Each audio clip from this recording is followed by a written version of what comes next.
since you already know that the framework is not so bad. The legal framework in respect of conflict-related sexual violence does exist. Let me speak briefly about the African Regional Human Rights System, which is a primary source of human rights law at the regional level and which must be considered alongside the obligations of the states under international humanitarian law, international criminal law, and international human rights law, in order to clearly connect the human rights obligations to the duties of the African Union and the member states in addressing conflict-related sexual violence. The normative framework of the African Regional Human Rights Law mainly consists of the African Charter on Human and People's Rights, the ACHPR, the Protocol on the African Charter on Human and People's Rights on the Rights of Women in Africa, the Maputo Protocol, and the African Charter on the Rights and Welfare of the Child, ACRWC. More recently, at the 38th Ordinary Session of the AU, the African Union Convention on Ending Violence Against Women and Girls, CVAWG, was adopted. The normative content of these conventions and treaties, especially the Maputo Protocol and the CEVAWG, recognize the need to pay attention to the issue of violence against women and girls, and acknowledges that it occurs both during peacetime and armed conflict, as well as in in transitional processes. For instance, in Uganda, there is no war that is currently taking place here in the soil of Uganda, but yet violence against women and girls is still what I call in pandemic proportions. So the root cause is something else. It's not war. And so when war comes, it just exacerbates the situation. To this end, these human rights obligations to this end, the African framework has established human rights obligations for member states, which include adopting legislative and other measures to protect persons against conflict-related sexual violence, educating the public on CRSV, providing special protection against CRSV for those susceptible to discrimination, safeguarding persons deprived of their liberty from SRSV, ratifying other instruments relevant to the CRSV, cooperating with international mechanisms to combat conflict-related sexual violence, among others. So within the AU, we have the African Commission on Human and People's Rights and the African Court on Human and People's Rights, which have been established as mechanisms for monitoring and holding states accountable, and for accountable if they fail to comply with human rights obligations under the ACHPR and also under the Maputo Protocol. The court's mandate is complementary to that of the Commission, and its findings, unlike those of the Commission, bind state parties. Special mechanisms have been established within the African human rights system tasked to address conflict-related sexual violence. They include the Special Envoy on Women, Peace, Security, established by the African Union, and the Special Rapporteur on the Rights of Women in Africa.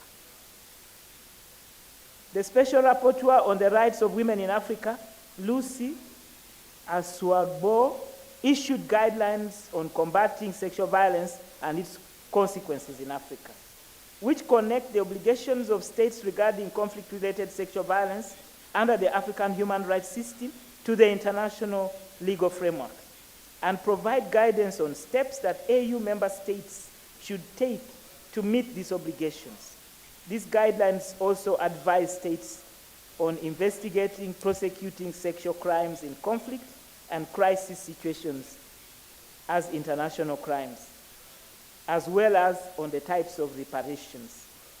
Considering our legal context, which I have tried to outline above, it is essential that we discuss regional avenues for women's access to justice, identify obligations of states in the Greater Horn of Africa to prevent, respond to, and facilitate access to justice, and to provide reparations for conflict-related sexual violence in accordance with international law and regional human rights law. Briefly, let me look at some jurisprudence, just in summary. The African Commission on Human and People's Rights, with its special rapporteur on rights of women in Africa, and the African Court, whose judgments are binding, and as I've just mentioned, are vehicles of justice beyond borders. And there is proof that they can deliver. For instance, in the case of Equality Now and EWLA versus Ethiopia, Commission Case 341 of 2007, the Commission held that Ethiopia is accountable for failing to prevent and punish sexual violence, affirming that states are liable even for abuses that are committed by non-state actors. In the Egyptian Initiative for Personal Rights versus Egypt, Commission Case number 323 of 2006, the Commission found that failure to investigate sexual violence itself violates the Charter.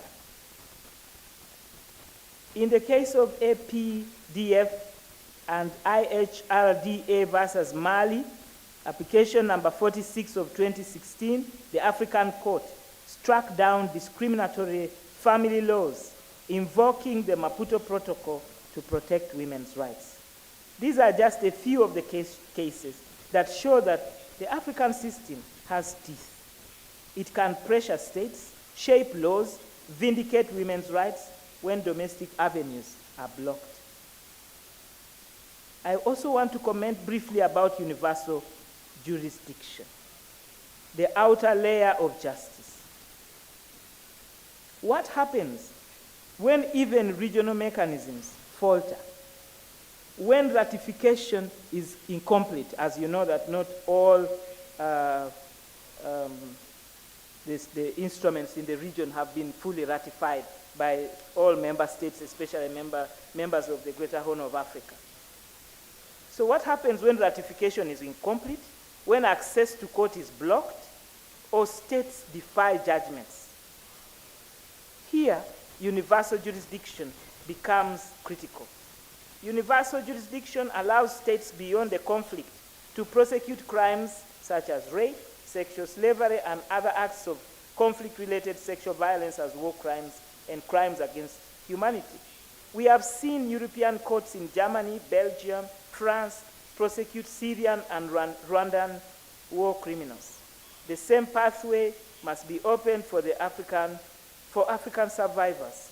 Justice beyond borders must mean that no safe haven exists for perpetrators of atrocity crimes against women. Actually, the ICC Act of Uganda also provides for universal jurisdiction.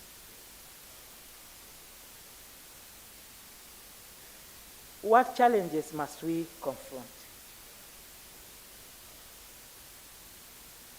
We have to be candid.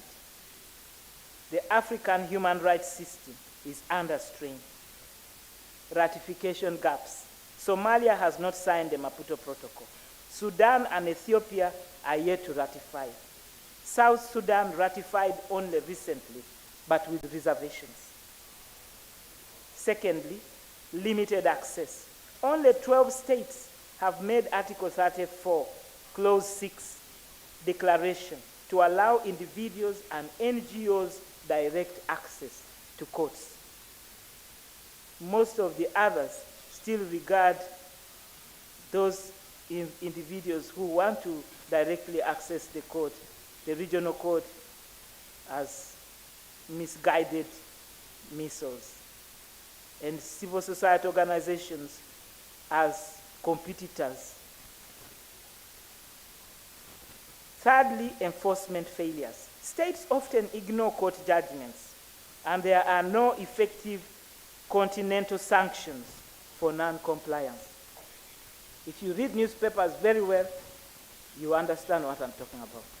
But not newspapers. Even in the internet, you will find many, many examples of judgments that have been ignored openly, sometimes by counter legislation. Fourthly, barriers to litigation. Exhaustion of local remedies remains a hurdle, even when remedies are inaccessible, delayed, or discriminatory. This is the biggest barrier for many survivors of conflict-related violence, sexual violence. Then there's the animal called political hostility. Fragile states often resist scrutiny, as Ethiopia did in shutting down the AU and UN investigations. Let me stop there for now. The way forward. For justice beyond borders to be real, we must close the ratification gap. Universal ratification and domestication of the Maputo Protocol and the CEVAWG. This is what we must lobby for. Secondly, strengthen enforcement. The AU must impose political and diplomatic costs on states that defy court rulings. Thirdly, use universal jurisdiction. Perpetrators must know that if not held accountable at home, they will face justice abroad. Fourthly, support civil society. Women's rights organizations must be resourced to file communications, shadow reports, and strategic litigation. Lastly, embrace survivor-centered justice. Guided by General Comment number 2 of the Maputo Protocol, justice must prioritize survivors' dignity, protection, and reparation. We at FIDA are very grateful to each one of you for taking your time to be with us this morning and this day. We look forward to journeying together as we promote women's rights in the Greater Horn of Africa. I wish you fruitful deliberations. Thank you so much.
Presented here by two distinguished women. Honorable Lady Justice Eva Luswata, who is seated right here at that table, and Honorable Lady Justice Walayo Honrita. Kindly also allow me recognize some of the EDs in this room. There is a FIDA that is in Ethiopia. Allow me call it that, the Ethiopian Women Lawyers Association, who is ED. I do not know how to pronounce your second name, so allow me only say the first one. Miss Tibebu, who is the ED of EULA. I like to say the FIDA that is in Ethiopia. You're welcome, and thank you so much for making that journey. I'd also like to recognize the South Sudan FIDA that is present here. So we share a mandate from the FIDA International, but a lot of our work is happening in our countries and is being spearheaded by the individual women association across. I think a round of applause for the journey they've made. I'd also like to recognize other EDs that I see in the room. I saw Miss Sylvia of LASPNet. We are members of LASPNET, which is an organization that brings together legal aid service providers. I know we have representation from our board, but also as Lady Justice was giving her keynote, she pointed to the Maputo Protocol. And I'd like for us to give a round of applause to Commissioner Angela, who is present here.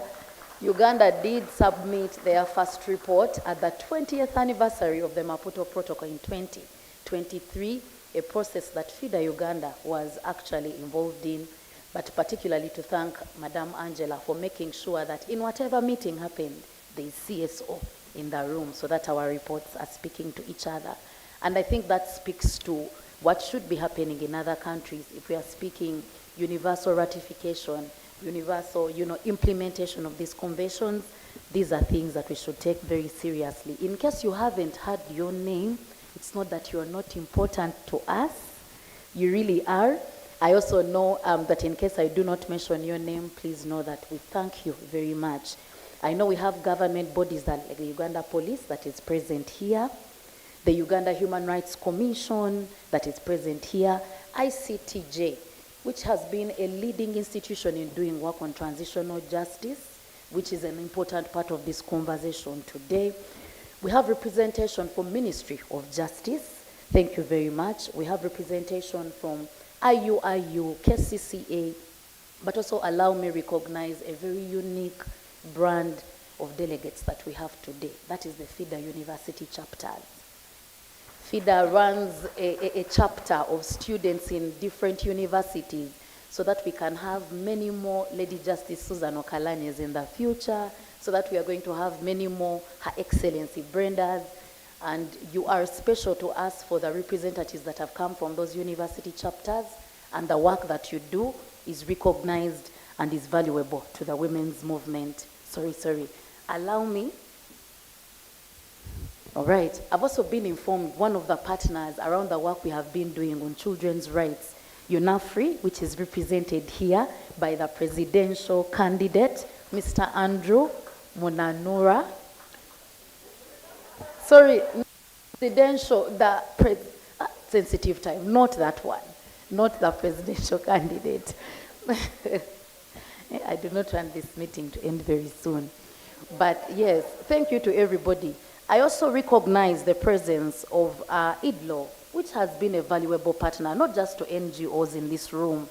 I know that IDLO has supported the judiciary, the Ministry of Gender, around issues of enhancing rule of law in the region. So thank you very much, IDLO, for the investment in the work and putting your money where your mouth is. Allow me at this particular juncture to set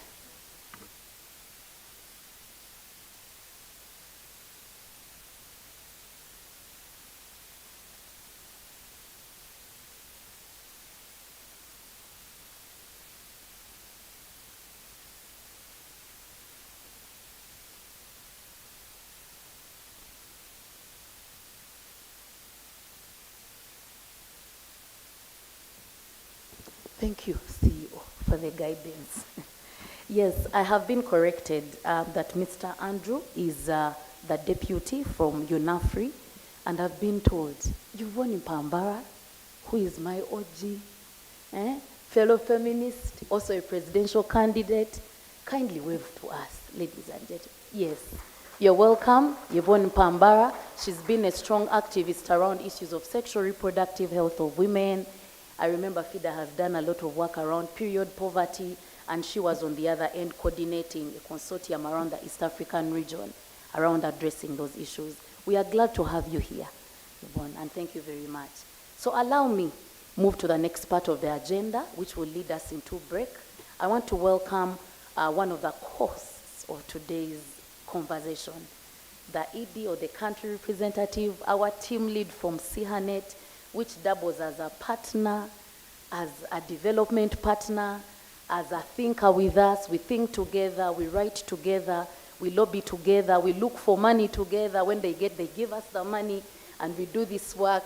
So I think that's a very interesting relationship that we have with CIHA. Allow me welcome the team lead, Ms. Hala, to set the pace around issues of fragility, conflict, response in this region of the Horn of Africa. You're welcome, Hala.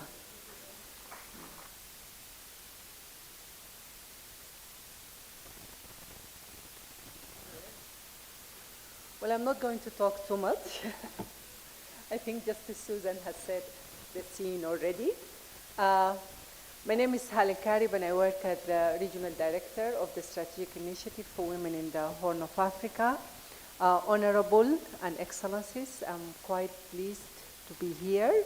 Colleagues from SIHA, from across the region, acknowledging your pleasant presence in this learning platform in partnership with FIDA Uganda. It's quite exciting that our ideas and our thoughts and discussion with Lillian and with the colleagues in FIDA is actually becoming a reality. We have been talking for a very long time about the importance of having a learning regional platform. The experience and the struggle of civil society, of feminist organizations and of women organizations in Uganda is quite inspiring for all of us. What you have endured through the civil wars, what you have gone through, your approach, your persistence, your intentional approach of engaging rather than retreating as or just taking a step back is very, very important for all of us across the region to learn from. And we have been very intentional about this partnership. As a regional organization, SIHA is a network of feminist grassroots groups that works on access to justice, on social and economic rights, and working with women and girls on building movement, vibrant movement for justice, for accountability, and for good governance across the region. FIDA has been instrumental for us. And I don't think that without collaboration and without partnership, especially under the current circumstances where we are all as African NGOs and African organizations struggling to access resources without being aware that our partnership and our collaboration with each other is very important and critical, I don't think we will be able to exist. So we understand very well that without SIHA, it's very difficult for networks and organizations like FIDA to exist, and vice versa. Without FIDA, SIHA cannot exist. So I think it's really important for us as African, as Pan-African groups who are working in this continent to understand that our existence is linked to each other's, is connected to the ecosystem that enable each other's to function. And from there, the idea of learning, it's very central and very important. We have learned a lot, from Uganda, from civil society, from the activism in this country, and we are also offering a lot of learning from what's happening around the region. I'm very grateful for Justice Susan's, emphasis on the fact that, without justice, there is no stability. And without acknowledging the crimes, and the struggle and the suffering that's happening to women, there will not be stability. We have a first-hand experience with this across this region. We have seen it in Sudan. We are living through it in Somalia. We are living through it in Uganda. Women issues and violence against women are not peripheral issues. They are societal issues. And the grievances of the violence that happens against women, it inhibits our communities. And it doesn't go away unless, we have a functioning models of justice mechanisms that are inclusive and reflective of all of us.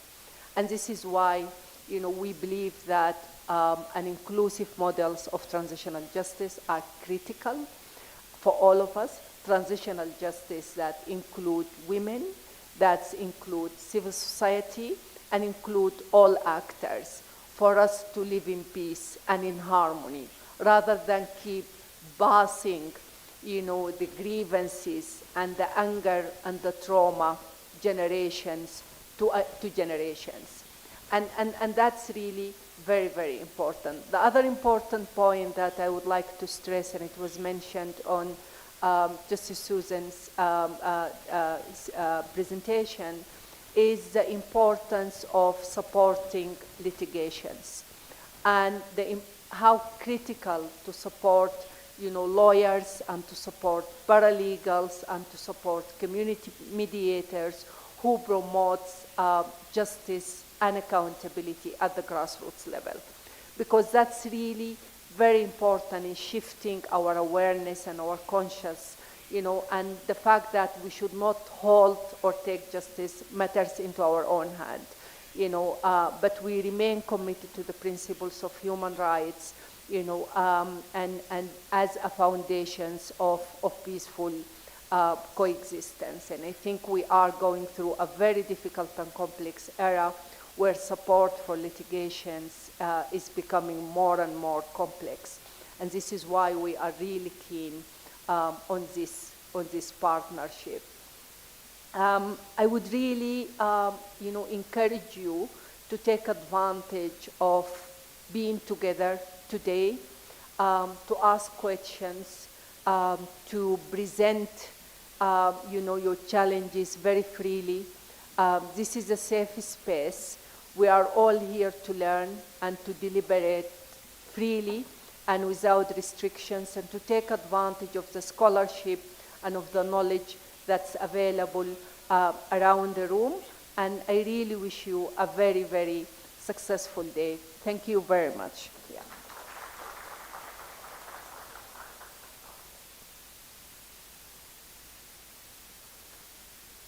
Thank you very much, Hala, for adding your voice to understanding the region, the systems that we are working with, but I think an appreciation of why, even as individual women in the room, it's important that we are collaborating, that we are working together beyond the borders.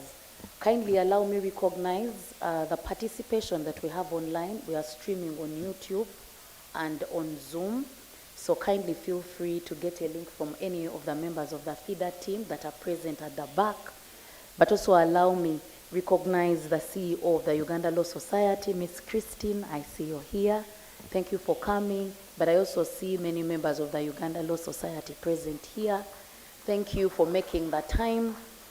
I would also like to recognize Equality Now that has been doing a lot of work on human rights in the African continent. Thank you for making time. The Pan-African the Pan-African Lawyers Union, around the work you're doing on rule of law at the African continent level, and then the members of the Fourth Estate who we work with very closely to ensure that this message reaches wide and far.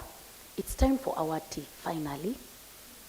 But maybe before we step to have our tea, I'd like to request for a group picture. Now, I know usually when it's time for the group picture, that's when you want to say hi to your colleague or a comrade that you haven't seen in a minute. I'm going to request that we first take the picture, then we can network in the 25 minutes of break tea that we have. We're going to have the picture right here. The ladies at the back, Joy and Lillian and Gloria, kindly guide the teams how we shall sit for the picture at the front so that we do this with minimal confusion from everybody. Thank you very much. The technical team, you could share some of the work that's been happening with the feminists that are doing this work in Sudan, in Ethiopia, in the meantime.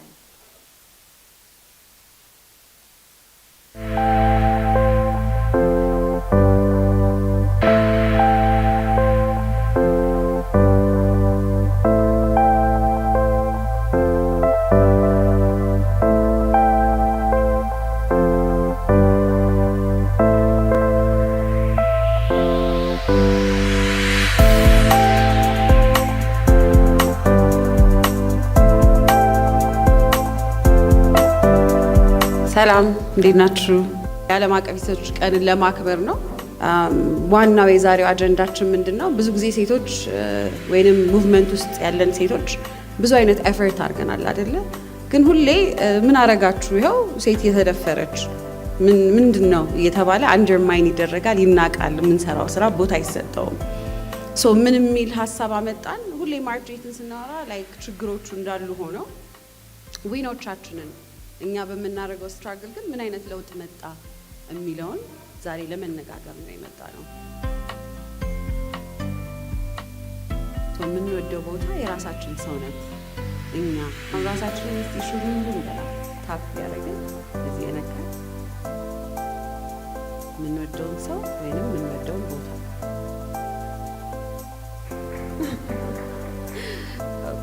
ጥያቄን የምጀምረው ከክብርት የፓርላሜንታሪያን ሜምበር ነጨቴ ፍላቴ ነው። ስለዚህ እስቲ በ10 ዓመት ውስጥ ምን አይነት ስኬቶች ተከናውነዋል ልንል እንችላለን በሚለው ጥያቄ እንጀምር።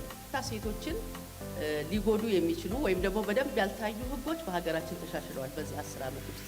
ሌሎች ዩኒቨርሲቲዎችን በተመሳሳይ ቼን ኢፌክት እንዲኖረውና እነሱም ግቢያቸው ውስጥ ወይም ካምፓስ ውስጥ ያለ የሴቶች ደህንነት የሴቶች ሴፍቲ ፕራዮሪቲ እንዴት መሆን እንደሚችል የሃራስመንት ኮድ ኢፌክት አምጥቷል ማለት ነው።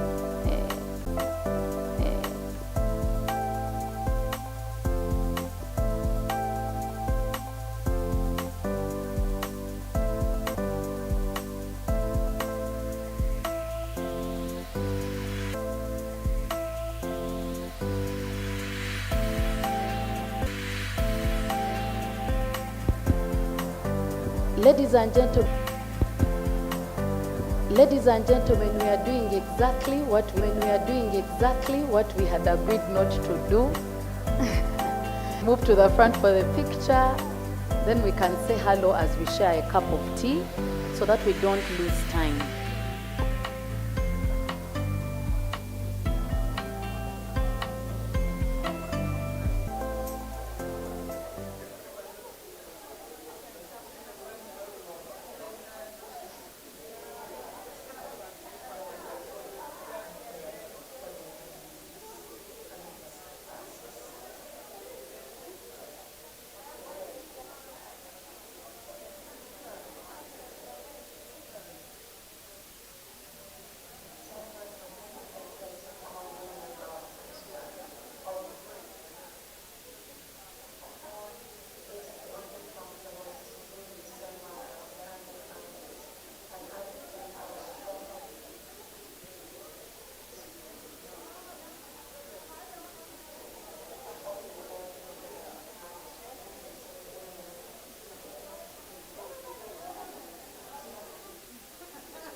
ሰላም እንዴት ናችሁ?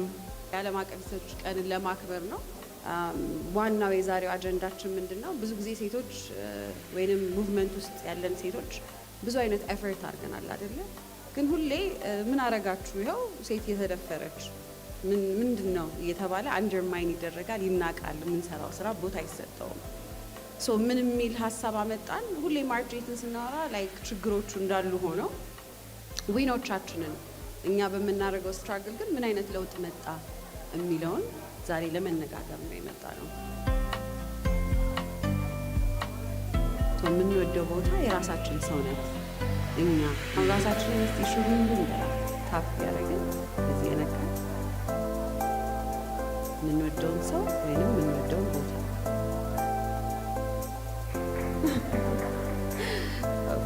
ጥያቄን የምጀምረው ከክብርት የፓርላሜንታሪያን ሜምበር ነጨቴ ፍላቴ ነው። ስለዚህ እስቲ በ10 ዓመት ውስጥ ምን አይነት ስኬቶች ተከናውነዋል ልንል እንችላለን በሚለው ጥያቄ እንጀምር። ሴቶችን ሊጎዱ የሚችሉ ወይም ደግሞ በደንብ ያልታዩ ህጎች በሀገራችን ተሻሽለዋል በዚህ 10 ዓመት ውስጥ።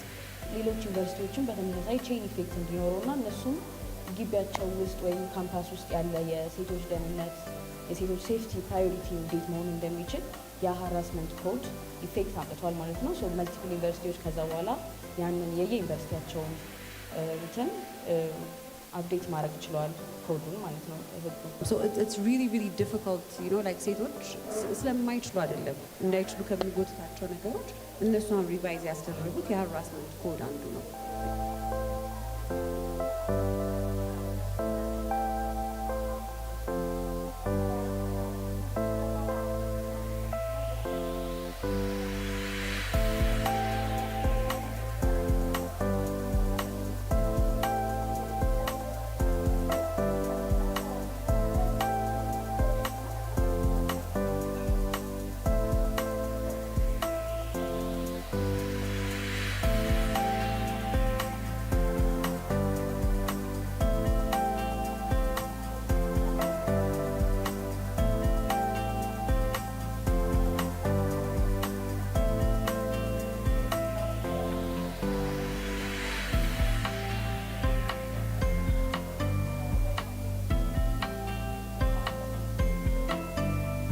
Aizush.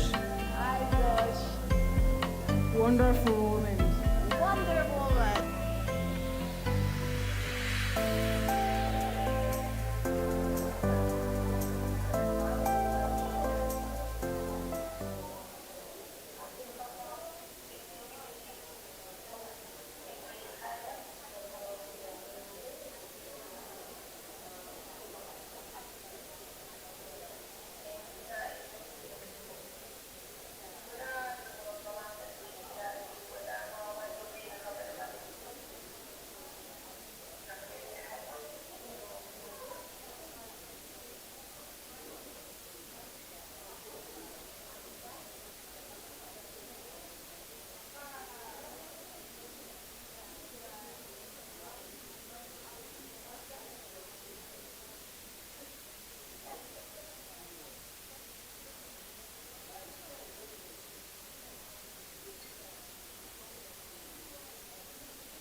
On April 15, we were thrust into the unexpected outbreak of war,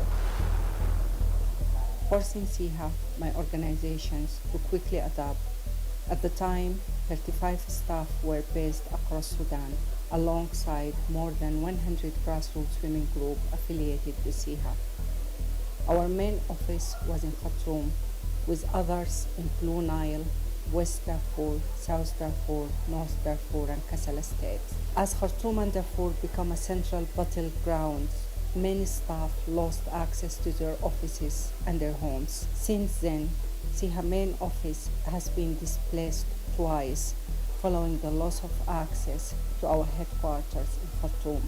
طبعا الناس ديل فتشوا في الحسن والحسين ما خلوا حاجة We are currently based in Kassala, Eastern Sudan, and have maintained our presence across the country, including in some of the most dangerous areas, through close collaborations with grassroots women groups and a dedicated network of women and men volunteers.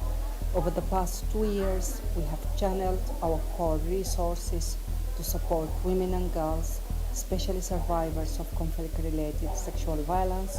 We have also succeeded in building service provision networks that have saved lives. This documentary highlights some of our key interventions amid Sudan's ongoing crisis.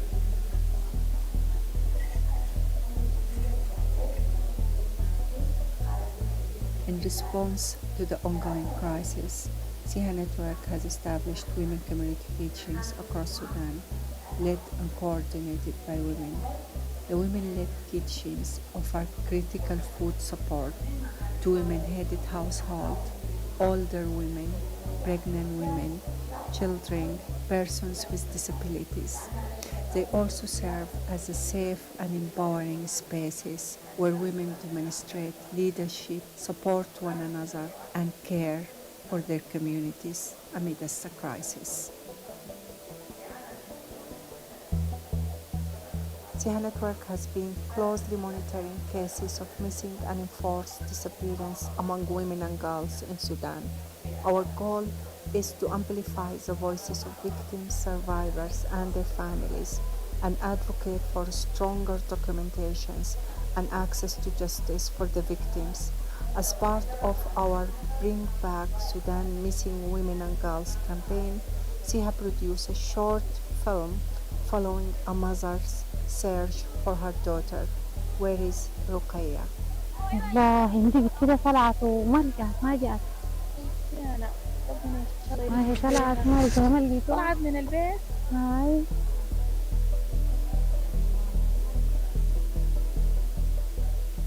SIHA organizes and supports safe spaces and recreational activities for girls affected by the war and living in displaced people shelters.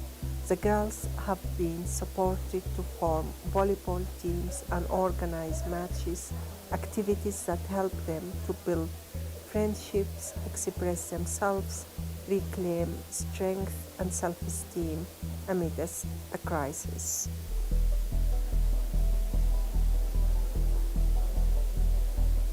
Ministerial products have become nearly impossible to access during the war. In response, SIHA launched the Bats for Peace campaign to provide ministerial hygiene kits, including underwear and disposable pads, to women and girls across Sudan. The effort supports their dignity, reduces infection risks, and allows them to move safely and access different opportunities.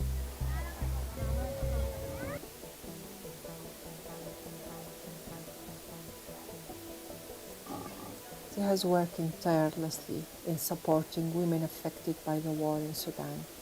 We document human rights violations committed against women and girls during the crisis, and we advocate for international, regional, and national actions towards the protections of civilians and the protections of women and children.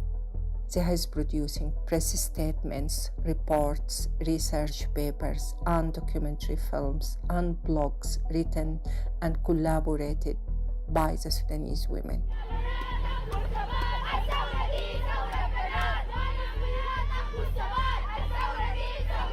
Sudanese women and girls continue to stand strong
ስሜ ሀያት አብዱ እባላለሁ። የአቢሲኒያ የሁለተኛ ደረጃ ትምህርት ቤት የዘጠነኛ ክፍል ተማሪ ነኝ። ለእኔ ሴት ማለት ያው በፈጣሪም ሆነ በማህበረሰባችን የተለየ ክብርና ቦታ የተሰጣት በምትገኝበት ቦታ ሁሉ ወይም በሚሰጣት ኃላፊነት ሁሉ ኃላፊነቷን መወጣት የምትችል እህት ስትሆን እህት መሆን የምትችል ተንከባካቢ መሆን የምትችል እናት ስትሆን ኃላፊነትን መሸከም የምትችል እንዲሁም ደግሞ ልጅ ስትሆን የአባቷ ተንከባካቢ ወይም የቤተሰቦቿን ኃላፊነት መሸከም የምትችል ድንቅ ፍጥረት ናት ብዬ አምናለሁ። ያው ፕሮግራሞቹ ሁሉም በጣም አሪፍ ነበሩ፣ አዝናኝ ነበሩ። እየተዝናናን ቁም ነገር የጨበጥንበት የፕሮግራም ይዘት ነበራቸው። ነገር ግን ከነዛ ፕሮግራሞች ውስጥ ያው እንግዳችን የሴት ልጆችን የማበርታት ወይም ደግሞ ይሄ ሰልፍ ስፒኪንግ የምንለው ራሳችንን እንደምንችል ጠንካራ እንደሆንን ቆንጆ እንደሆንን ጎበዝ እንደሆንን ራሳችንን እንድናሳምንና በዛ መንገድ እንድንሄድ አድርጋ እኛን የቀረጸችበት መንገድ በጣም አሪፍ ነበረ። የብርቄ ሞዴስ መጠበቂያ በጣም ቆንጆ ነው፣ አሪፍ ነው። ሴቶች ትምህርታቸውን በአግባቡ እንዲማሩ ያደርጋቸዋል፣ ምቾት ያለው ነው። ምክንያቱም አሁን ላይ ነገሩን ስናየው በጣም ሞዴስ ለመግዛት ውድ ነው፣ ከባድ ነው። ቤተሰብ እንኳን ለመጠየቅ እኛ የለንም ሊሉን ይችላል። የብርቄ ሞዴስ መጠበቂያ ግን በየቀኑ ማጠብ የምንችለው ስለሆነ ቆንጆ ነው። ለሴቶች በጣም ምርጥ የሆነ የሞዴስ መጠበቂያ ነው፣ አሪፍ ነው። ጋርልስ our country mother wife or girlfriend other all things. Birke Bakit is help for students to develop soft skill, for example self-confidence, attention and have the experience of stronger. የዛሬ ፕሮግራም ሁሉም ደስ ብሎኛል እና ከሁሉም ከቀረቡት ላይ ድራማውና ዘፈኑ በጣም ተመችቶኛል። ድራማ ያው ሩል እና ሀርባን ያሉ ሴቶችን የሚያካ ሲሆን በገጠሪቱ ቦታ ወይም በካንትሪ ሳይድ ያየነውን እና ያለውን ነገሮችን ችግሮችን እንዴት እንደቀረፉና እንዴት እንደሆነ አይተናል። ዛሬ ፕሮግራም ሁሉም አሪፍ ናቸው። ስለ ወር አበባ በተመለከተ የቀረቡት ነገሮች በሙሉ በጣም ወድጃቸዋለሁ። በተለይ ደግሞ ዶክተር ኤርሚያስ ገለጻ የሰጠበትን ስለ ወር አበባ የተወሰነ ትምህርት አግኝቼበታለሁ ብዬ አምናለሁ። እንዲሁም እንግዶቻችን እኛን ለማስተማር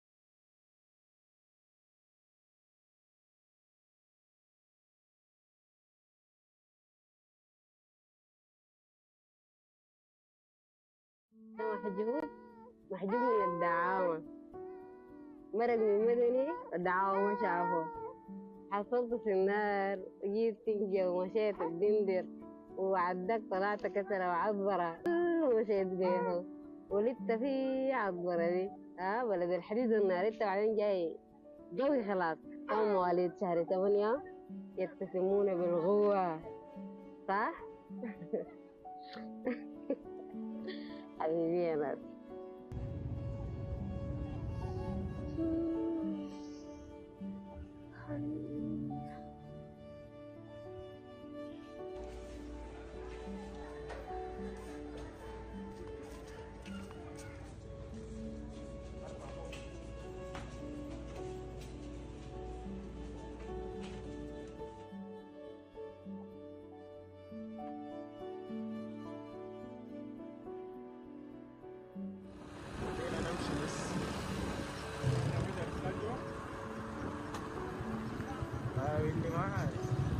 قبل الحرب الخدمات الصحية المقدمة للحوامل ما كانت أحسن حاجة.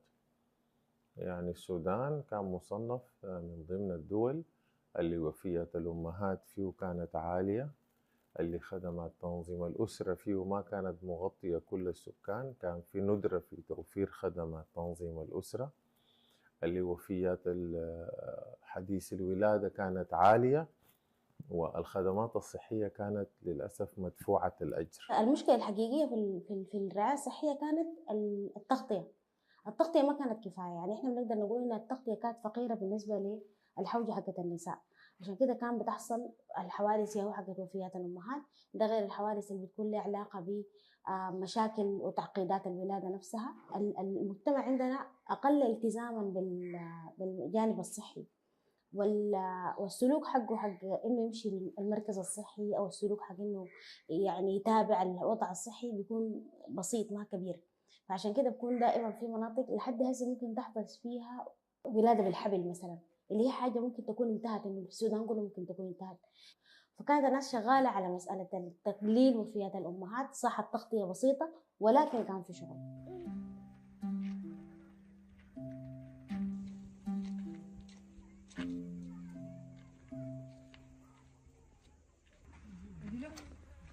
علينا جايين من فاشر، البناء ده بدور بعد في فاشر، سووا له كلمات كله في الفاشر، ما في له طريقة دانات ولا خلوهم خرب ولا خلوهم. الدكتور قال له أنا هنا ده ما نقدر نولدين، وديهم قدام. بوم جيبوم تعال مدور طفقة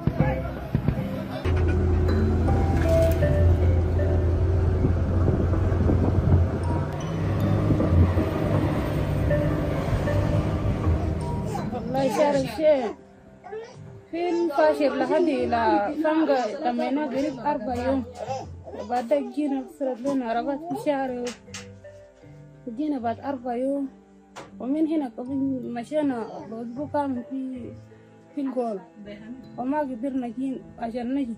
جيت بيروح ولا لنا نقول مشينا هسه عندنا شهر 30 يوم، ويا ذاته خليتها لزو هسه عندي شهر كامل، ودحت التنين يوم الأحد خليتها خرجاني جينا.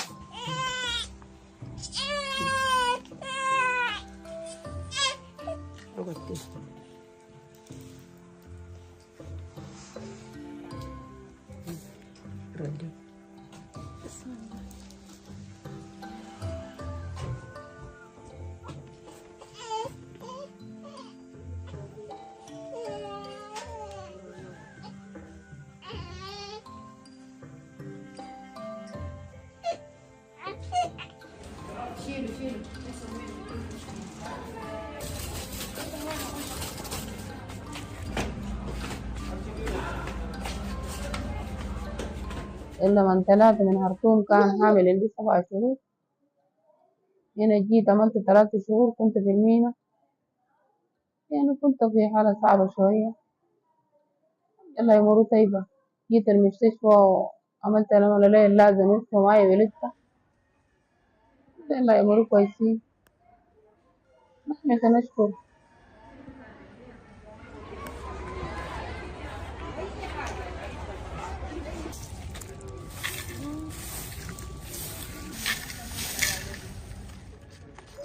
يعني انضربت نص مدني، فإحنا كنا برا شايفين العربات النازحين كلهم طلعوا، شايفين المشاهد دي كلها. يعني إحنا نزحنا برجلينا من مارنجان لحد حي عبد الله. كنت في الشهر الثالث ذاته من الحمل، أنا قريبة لأسبوعين عديل. أنا راقدة في سرير مؤجرنا لي الحمد لله جماعة فاعل خير، ناس الضرايب، ومنها نزحت لعطبرة. قعدت في عطبرة لحد الآن، ولدت فيها، ولدت محجوب الحمد لله.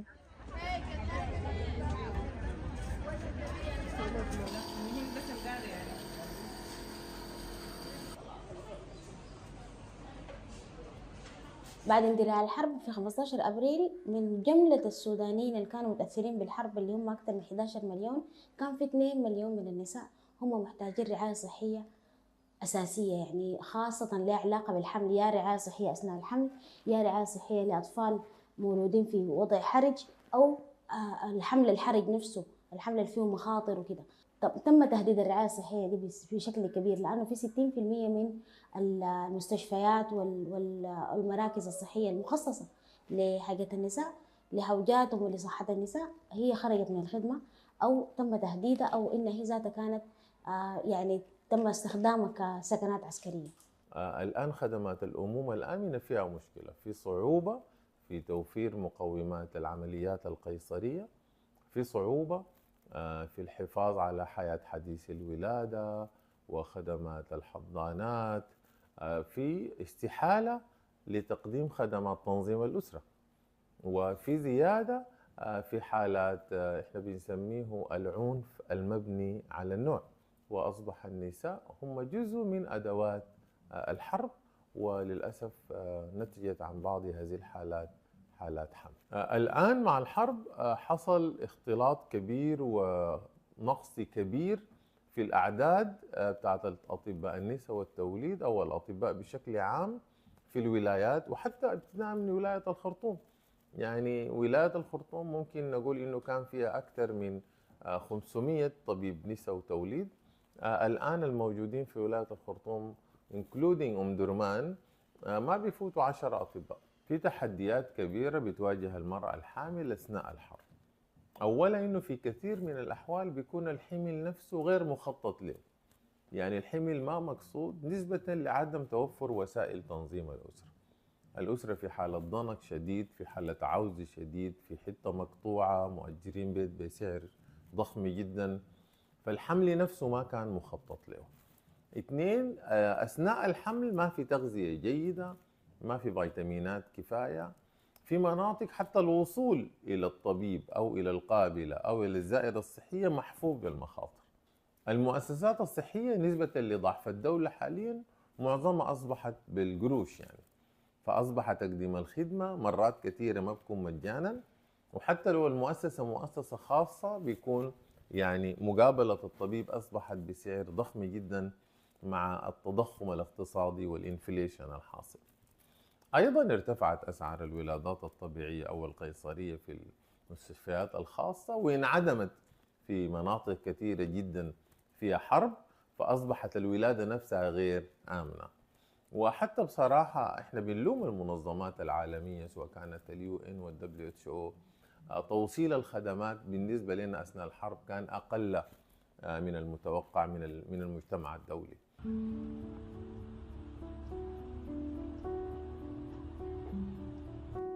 قولي ها بعدين الحل ده شيلوه خدتيه في النار كم مسك تعرفيه ولا ما تقدري كمان تمشي معايا المويه، تمشي معايا المويه مش عشان تجيب تستحمي. اها اي نقنقيله كده ونشيل المويه.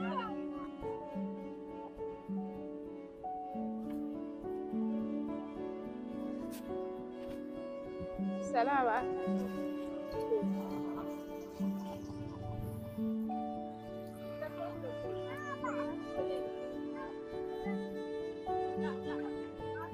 تعالي انزلي ده.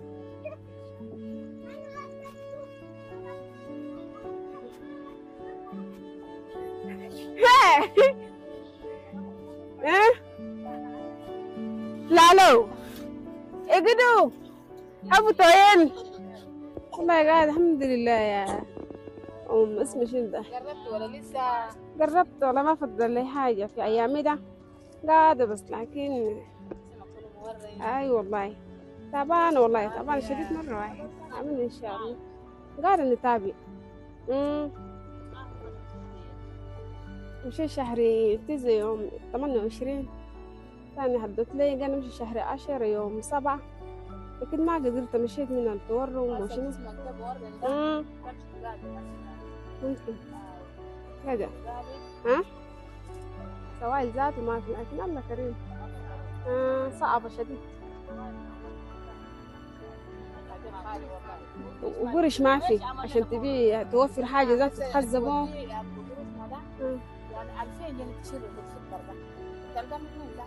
ليش ما بقى ودخل كمان خالي من المرق كورة واحد ما يحصل مع إيال، كورتين ما يحصل مع الإيال، ده نحصل حالة القاعدين فوقه. صعب والله. أنا بقول كويس تمام، لكن خزة ما في. عشان تخزة وشي مرات بجيني الصداع، مرات بجيني دربات. أكل سمح ما في. أي أكل سمح ما في. ونطلع نبعصر ذات نجيبه نسنا. أي فخليني بالليل. عشان كده جسمي تعبان يا صفاية، تقول شنو نحس قاعد. كيف بس قاعدين؟ الأطور وين؟ الأطور ده بدور له قروش، إلا بقولوا بكم 2000 3000 فرنكة. ذات حس عليهم من مرات نشتغل كل 3000 فرنكة ما قدرنا نمسكوا، 1000 فرنكة كل ما قدرنا نمسكوا. حس كنت نمشي خلا، وكمان اسمه شنو ده أيامي خلص الدكتور قال لي يقرب، خليته ما نقدر نمشي. طبعا هسه ما نقدر كم وداتا كمان قلت نمشي نشتغل. هسه كم 3 في السرير كلها قروش زي ده ما بيتشاف حاجة، ما بنزل. هسه أنا تشيب بطني ده حاجة ولا بطانية ولا نمسية سمة كلها ولا فرشة سمة كل يوم. أنا ده كمان صرف لي تشيفها ده الشي ده ما لقيت باش سمة ده كيف. جيت البيت وركشة ولا لقينا عشان كده طينا ولا كيف؟ مرة كويس تصنع.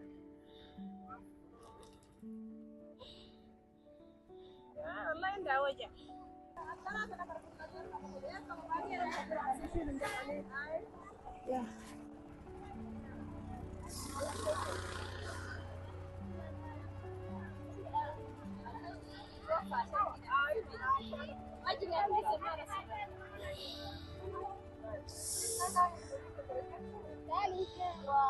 كارم يا اسمع ما تجيع.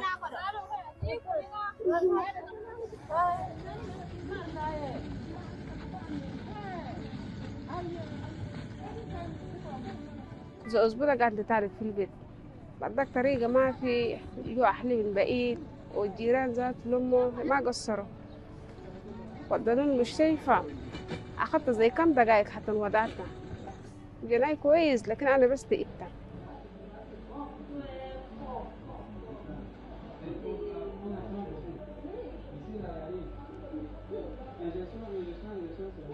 بعد الولادة تعبت شديد وبشي معاه بينزل. بعد ذاك خششوني العملية، تعبت عمليتي ذات مرة الثانية.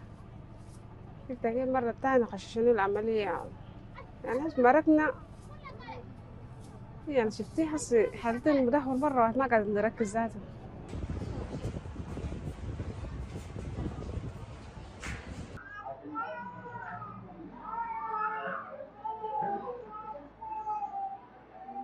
فاطمة ازيك؟ تمام؟ ايه عاملة؟ كيف الولد؟ هو الجرح كيف؟ تدعج كويسة؟ تمام؟ تعرفنا على المريضة فاطمة بكر. في يوم كنا ساعدين الحوادث فجاءت العيانة بتشكي من ضيق النفس، وكان في ورم في كل جسمها. تشخصت بأنيميا مع الحمل. فترة الحمل اضطرت تنقل 4 قزازات دم. من بعد العيانة كانت قاعدة معانا في قسم النساء والتوليد فترة 2 شهر، ولحد ما جات مواعيد الولادة. فهنا كانت المصيبة إنه العيانة حرفيا ما كان معاها أي مرافق ولا زوجها ولا قريبة ولا أخوها ولا أختها ولا غيره. زوجي صدام عبد الرحمن يعتقل قدام الصريح. هو لو مشي له 9 شهور ولا 10 ما أعرف عبره وين، يا ترى هو حي ولا ميت. شايله له حم كبيرة لكن ما أعرف ما ظهر له. احتمال باليوم كان زوجي بس حال ما معروف. من قبل الولادة فاطمة كانت في حالة نفسية سيئة جدا لأنها فقدت زوجها خلال فترة الحرب. Beyond borders, what do those systems look like? Are they accessible to women like me and you, to some of the grassroots women that we work with, or it's just another buzzword in the NGO space that they are not able to use. I think systems are not truly people systems and are not truly people-centered if they are not accessible to the women these systems are made for, if they are not accessible to the lawyers that are meant to utilize these systems to ensure accountability for human rights. So thank you very much, Eva, for making time to be part of this panel. Next, we have a speaker, Esther. I don't know if Esther, you're in the room. You are seated somewhere. Yes. Who is a program manager, right? Office of the CEO from the Pan-African Lawyers Union that does a lot of work on rule of law at the African Union level. And you've done a lot of organizing in the region on this particular subject we are talking about. You're welcome, Esther. Esther will be speaking on, or really giving us her assessment, if the African rights systems can deliver justice for women, especially the women that Hala was speaking about in some of the conflict areas where negotiations for peace have taken years. Can these systems truly deliver, and how can they do that? Next, kindly allow me invite our speaker from Equality now. This is Esther Waweru, the Senior Legal Advisor. A round of applause for Esther, who is going to be giving us her opinion from her experience at Equality now on how women's movements in host countries can support women in fragile states by using these African rights systems to hold governments accountable. Thank you very much. I know I have not done justice in introducing my panel, so we'll use the first 2 minutes for each of the panelists to just speak about the work that they do, and then we will continue. Let's kindly start with Margaret, and then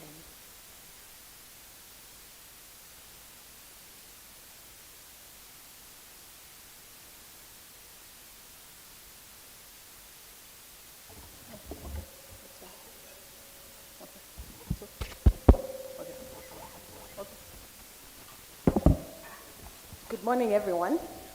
My name is Brenda Akia, and I'm going to be your moderator for the session. As already introduced by Elizabeth, our panelists are Margaret Ajok, Esther Waweru, Eva Had, and Esther Muigai Naro. Before we get into this discussion, I'd like to, because we're talking about accountability, we're talking about conflict-related situations, but I want to highlight some things that are very critical that we should use to think.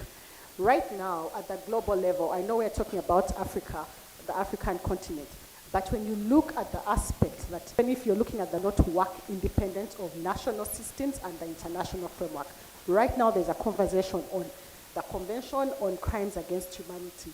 How many of us have had our voices heard to shape the provisions of this convention? And remember, it's about crimes against humanity. Aspects of accountability, aspects of ending impunity, aspects of ensuring that never again should we have crimes against humanity happen.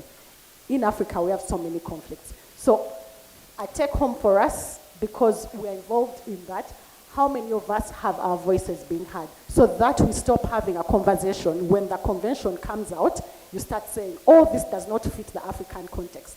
It's important to have your voices heard at the table. Then two, we are talking about conflicts, but there's an aspect of intersectionality that we must highlight. We're talking about women's movements. We are looking at conflict. When you look at all the conflicts currently happening in Africa, there's the aspect of climate change. How are we linking? What are the impacts of climate change on all the regions that's on conflict right now? How do they worsen the conflict situations or the impacts of conflict of women and girls? Then we look at the aspect of disadvantaged groups of women. That includes women with disabilities, refugees, migrants. And I think one of the panelists is going to talk about that. But given the fact that I am on the CEDAW committee and I have a 360 view of all countries, most countries, 189 member states, where we hold 189 member states accountable for all violations against women and girls' rights, I realize that lots of this intersectionality is missing. So this conversation, this panel discussion should be able to help us move and see what's the intersectionality between conflict and climate change, between conflict and disadvantaged groups of women, conflicts and trafficking in persons, like our keynote Speaker Lady Justice mentioned, and then importantly, the aspect and girl not being at the table. Look at most of our constitutions. We provide for 30% of quota. Women are missing from peace resolution. When you look at conflicts right now in different countries, sorry, I can't mention the countries because I could be quoted, but if you look at the countries, how many women at that table? How many are helping to resolve these conflicts? How many are being involved in preventing conflicts? Most times you see men. When you see photos, how many women do you see? So that is the conversation we have to do. And CEDAW General Recommendation 40 says enough of the 30% quota. We need to push for parity, which is 50-50. Because when you say 30% quota, women should be represented at least 30 in all decision making. You're trying to say gender equality is okay. Inequality, sorry. You're trying to say gender inequality because you're saying 30% of women and then 70% of men. So we need to push for 50-50 in women participation in all decision making, especially conflict resolution, peace building processes. And finally, the link between stereotypes and conflict. Because when you look at all the different violations women and girls face, conflict-related sexual violence, human trafficking, why are women mostly targeted, women and girls? Targeted because of the gender stereotypes that continue to exist, perpetrated by patriarchy. So the conversation here and going forward as take home, we should be able to look at that intersectionality. And let me take an opportunity to say that CEDAW committee is coming up with General Recommendation 41 on stereotypes. And here again is where your voices are very important because then your voices shape part of international jurisprudence on women and girls' rights. And when you shape that jurisprudence, regionally we get to work together and then nationally. So now back to the panel. I will start, we're going to have our first panelist is going to be Margaret Ajok, and I'll take the opportunity to read a brief bio about Margaret, who I know personally because I've worked and I continue to greatly admire the work that she does. Margaret Ajok is a lawyer with over 17 years of experience in government, the United Nations, and civil society. She holds an LLM, that's a Master of Laws, from Columbia Law School, and an LLB with honors from Makerere University. Currently, she serves as the National Transitional Justice Advisor at the Governance and Security Program Secretariat, which is GELOS, and it's under our Ministry of Justice and Constitutional Affairs. She's been very instrumental in shaping Uganda's transitional justice framework, including the development of the National Transitional Justice Policy and drafting of the Transitional Justice Bill. So she's collaborated with different institutions including Uganda's International Crimes Division. And she has also published, she's a published author, she's been a guest speaker in different global forums. So I think we see why we are in the right space. Margaret, over to you. Thank you very much, Brenda. Your Lordships, the CEO of FIDA, the CEO of CIHA, and the various distinguished participants that are here. I'm delighted to be here with you, and I'm really, really honored to have been invited to speak with you on this subject of transitional justice. Brenda, thank you very much for that introduction. So I have been tasked to speak about the opportunities of advancing transitional justice within the African human rights system, but also talk about my experience working on transitional justice in Uganda. And I would like to start, I was asking my neighbor if at all the term transitional justice had been defined before we came here, because I think sometimes when we talk about capacity, I think it also goes in terms of conceptual understanding of what we're actually talking about. So I will borrow from the UN, which is a universal kind of definition of transitional justice, which basically stipulates that transitional justice consists of both judicial and non-judicial processes and mechanisms, including prosecution initiatives, truth-seeking, reparations programs, institutional reform, or an appropriate combination thereof. And whichever combination is chosen, it must be in conformity with international standards and obligations. So it also says that transitional justice needs to seek to account to the root causes of conflicts and related human rights violations. and then the fact that transitional justice can look at a spectrum of violations, whether integrated or interdependent, and transitional justice can contribute to achieving the broader objectives of prevention of further violence, peace building, and reconciliation. So getting to that definition of transitional justice, when we were designing Uganda's transitional justice policy, we added one mechanism, which is the traditional justice mechanisms, or the local justice mechanisms, or someone would say the cultural justice mechanisms. Because when you look at the definition of transitional justice, it's formal and non-formal, and that means that states can choose to adopt what mechanisms they prefer to use for a transitional justice process, and also looking at the fact that transitional justice needs to be context specific.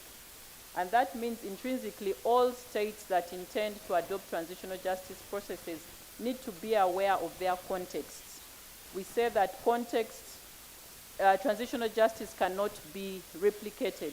It's not that because Uganda has undertaken these processes, then Somalia or Sudan or Ethiopia should also effectively then undertake the same. So it's more of adapting to context specificity, what is appropriate for your mechanisms, and then I'll also talk about the issue of either being interdependent or being independent in terms of mechanisms.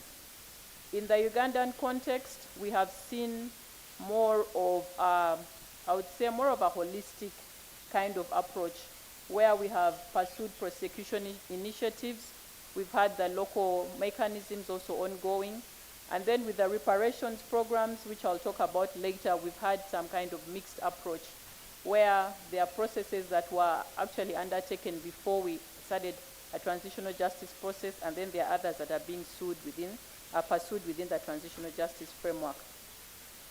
So when you look at the African human rights system or mechanisms, we have a number of documents, we have a number of protocols, we have a number of statutes that basically guide our direction towards human rights and how it should be handled and who should participate and who should and how they should be enabled to participate. One of the newest mechanisms that have been borrowed within the African human rights system, specifically for transitional justice, is the African Union Transitional Justice Policy. And this African Transitional Justice Policy is basically a guide for African states to, as they pursue transitional justice processes, to see how best they can and just like I said with Uganda, we borrowed the we borrowed the cultural justice mechanisms. The African Union Transitional Justice Policy also talks about the importance of using African rooted justice mechanisms to address conflict in conflict states. So I went also further to look at basically my experience in terms of how best can we support different African countries in involving women's voices to ensure accountability in fragile and post-conflict states. And while I was approaching this question, I asked myself two issues. At what point does a transitional justice process begin? And when that process begins, how then can women's voices be included? So looking at how a transitional justice process can be approached, I would not say I've introduced, but I've creatively looked at the issue of conflict, early warning, and conflict prevention. Many times when people talk about transitional justice, we are more or less looking at a response mechanism as opposed to looking at a conflict prevention mechanism. And in my opinion, I think conflict, early warning, and conflict prevention is key to transitional justice, especially in fragile states, and also in probably states where there is no conflict, to ensure that such conflict doesn't happen. So in this process, my opinion is that you need to identify key, powerful, and influential women who should be at the center stage and those that are able to influence these processes.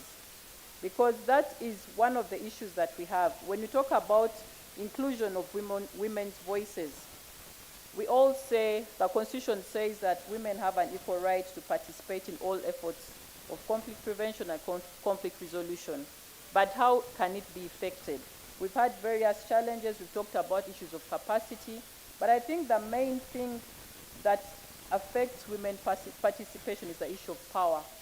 How much power do the women that work in these processes have in order to move these processes? How much power does a woman in a conflict early warning and conflict prevention mechanism have in order to move the powers that be in that space to ensure that conflict is prevented or the necessary mechanisms are put in place to prevent conflict? So power, having women who are powerful and influential is key in supporting any conflict early warning and conflict prevention mechanisms. And then secondly, as a process, when we now delve into a transitional justice process, is the peace process. In the peace process, I think it's important to involve diverse women who can articulate women's voices in the peace processes. And I talk of diverse women in terms of women with technical capacity and a social base. With transitional justice, I note that transitional justice can be highly political and it also can be highly technical. So it's important that we have women that are diverse, who can be able to participate in peace processes with technical knowledge, social base. Social base can basically be cultural, religious, or respected women in these processes. And we've had examples all over Africa. We've had women who have navigated these spaces, and I think experience has shown us that most of these women who have navigated the peace process are either political or they are women who hold key positions religiously or key positions in the social dimension. So I think this is important that as we navigate this space, we have a diverse selection of women who can be able to move these spaces. Of course, in Uganda, we frequently talk about Honorable Betty Bigombe, who navigated that. Currently in Africa, we have FemWise. I think many of us know about FemWise Africa, which is, I think, which has built a base for women mediators under the auspices of the African Union. And they are trying participation in peace processes, and also it also serves as a subsidiary mechanism of the panel of the WISE at the African Union. And then thirdly, when we go to the accountability mechanisms, and in these accountability mechanisms, we have both the formal and non-formal accountability mechanisms. When I came in, I heard us talking about the litigation or the formal criminal accountability process. And with the formal criminal accountability process, I'll give an experience of Uganda.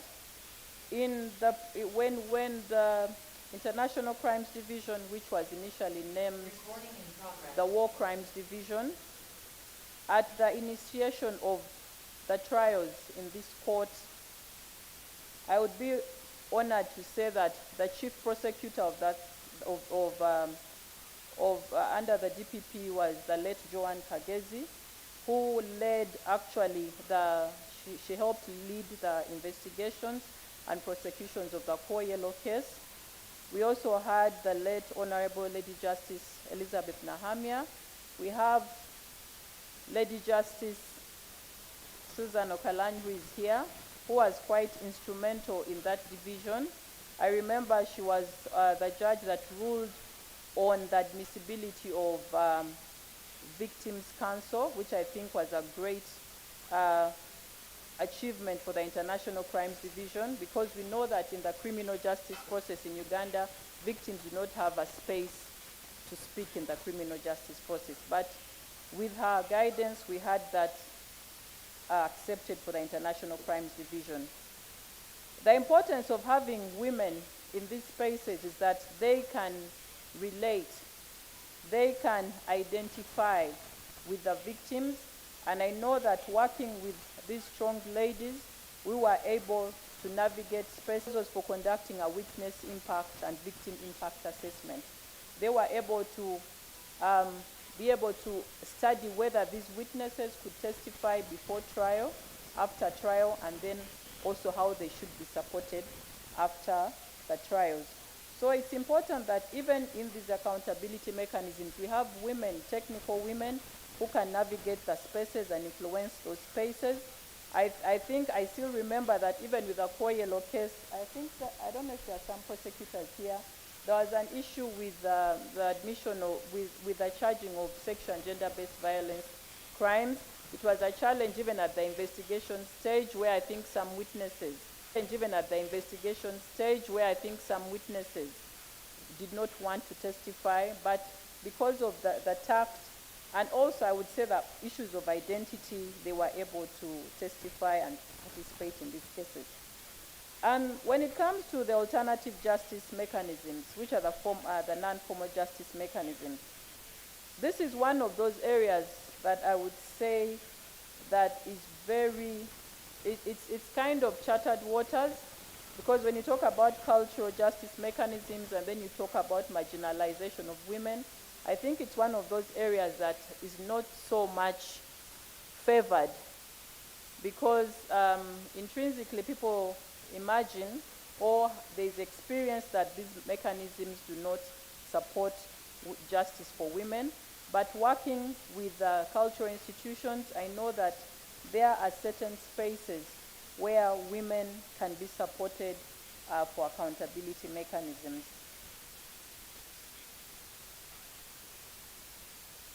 So going forward, in terms of the lessons that I think I have learned in these processes, one is clarity of purpose. What exactly are you pursuing? Issue acknowledging, recognizing, but how do you do it? It should be done respectfully. Inclusion at all levels, especially the grassroots. Constructive engagement with groups where you have defined outcomes which are communicated and known. And then lastly, creating a sense of identity where you'll be able to dissolve issues of trust and continue engagement.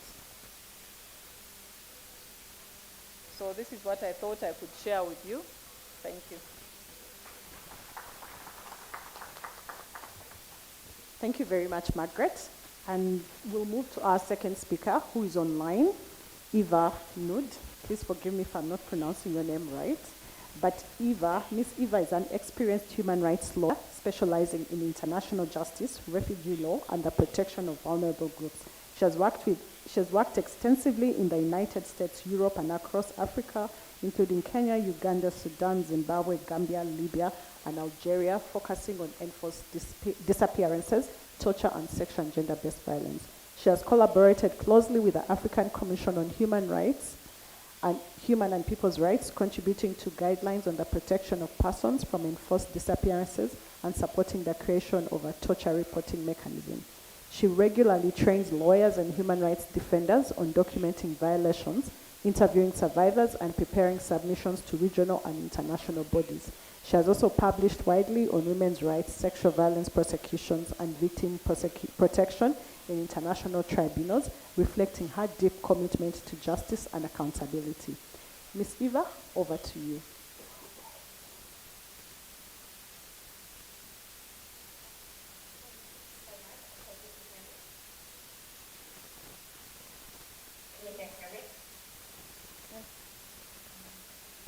Yes, we can. Please go. Hi. Thank you so much. Thank you for the lovely introduction. I have to say it's a little bit intimidating to go and speak after Margaret's incredible presentation on her career information. But I will try to provide you a little bit more overview of what I've been working in the context of universal jurisdiction on the continent of Africa and outside of Africa. So I will start with, if somebody can start presenting my PowerPoint presentation, that would be great.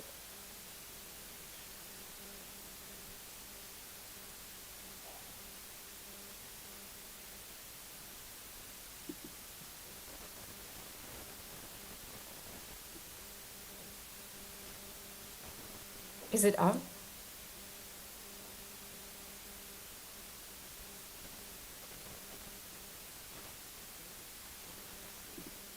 Sorry, I can't see the presentation, Just a so I just second. want to make sure that you guys have the beginning of it. Okay, thank you. Is it okay? Yes, we can. Please go ahead.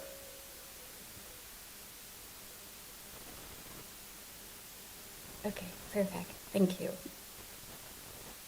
So, good morning, and thank you for the organizers and everybody in the room for inviting me to speak on such an important topic as seeking justice using the universal jurisdiction.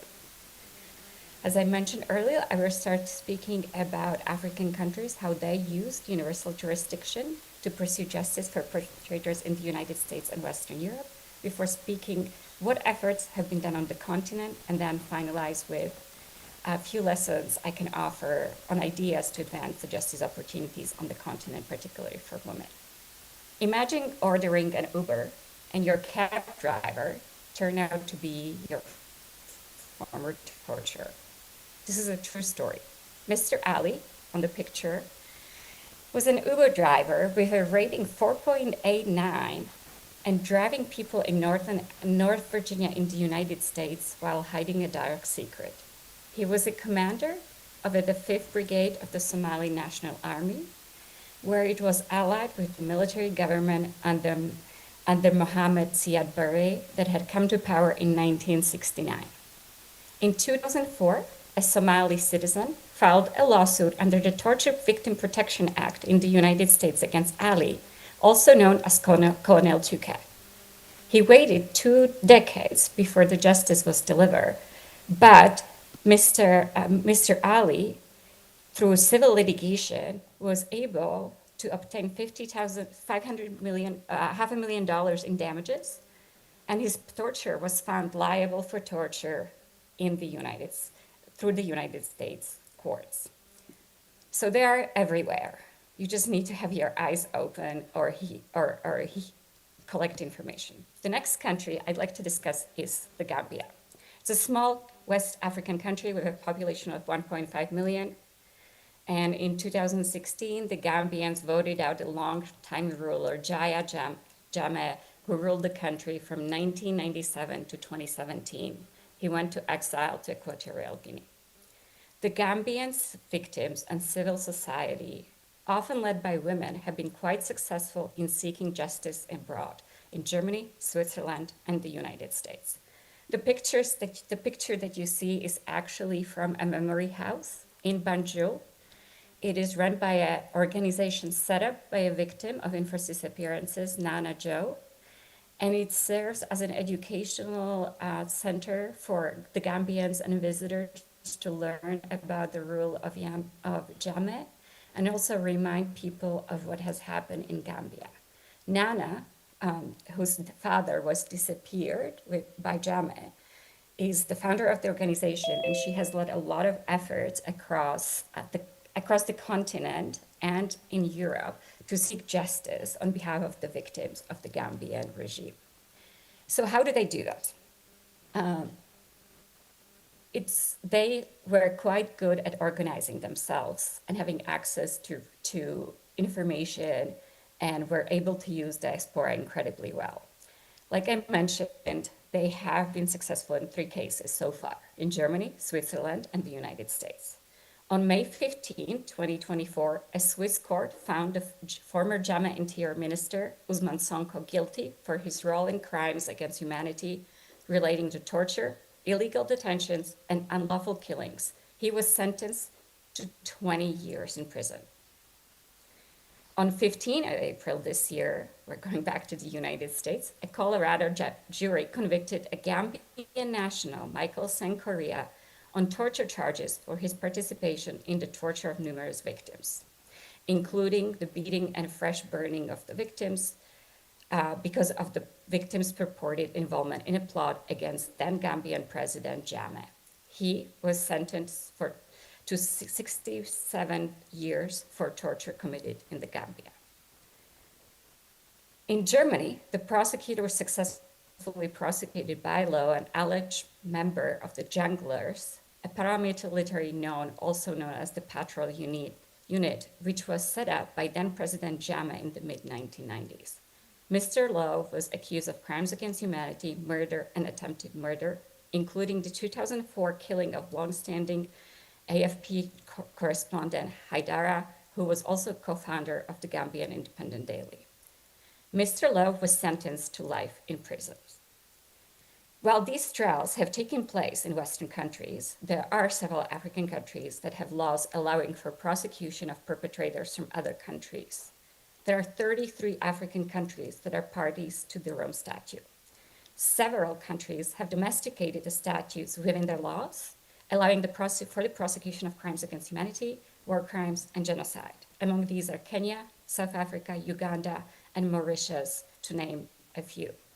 Here in Uganda, Margaret already spoke about it, there are International Crimes Division of the High Court, which on August 13, 2024, delivered its long-awaited verdict in the case of Uganda versus Thomas Coelho, and he was convicted on 44 counts of crimes against humanity, war crimes, and other serious crimes, including murder, rape, enslavement, and torture. In neighboring Kenya, where I reside for the last 11 years, in May 2024, the court took pleas in the case that stems from the 2007 post-election violence in the opposition ground of Kisumu. 4 officers pleaded not guilty to the charges, including rape as a crime against humanity. The baby Pendo case, named after the 6-month-old baby Samantha Pendo, who was killed at home in her mother's arms as police stormed their home, is the first crimes against humanity case to be brought in the Kenya National Courts, and first to use a theory of command responsibility, a form of legal responsibility being applied in the case under the Kenya International Crimes Act. There are 47 charges, including, like I mentioned, rape. In 2010, in Kenya again, the International Commission of Justice filed a claim with the High Court to have Omar al-Bashir arrested based on the ICC warrants when he enters Kenya.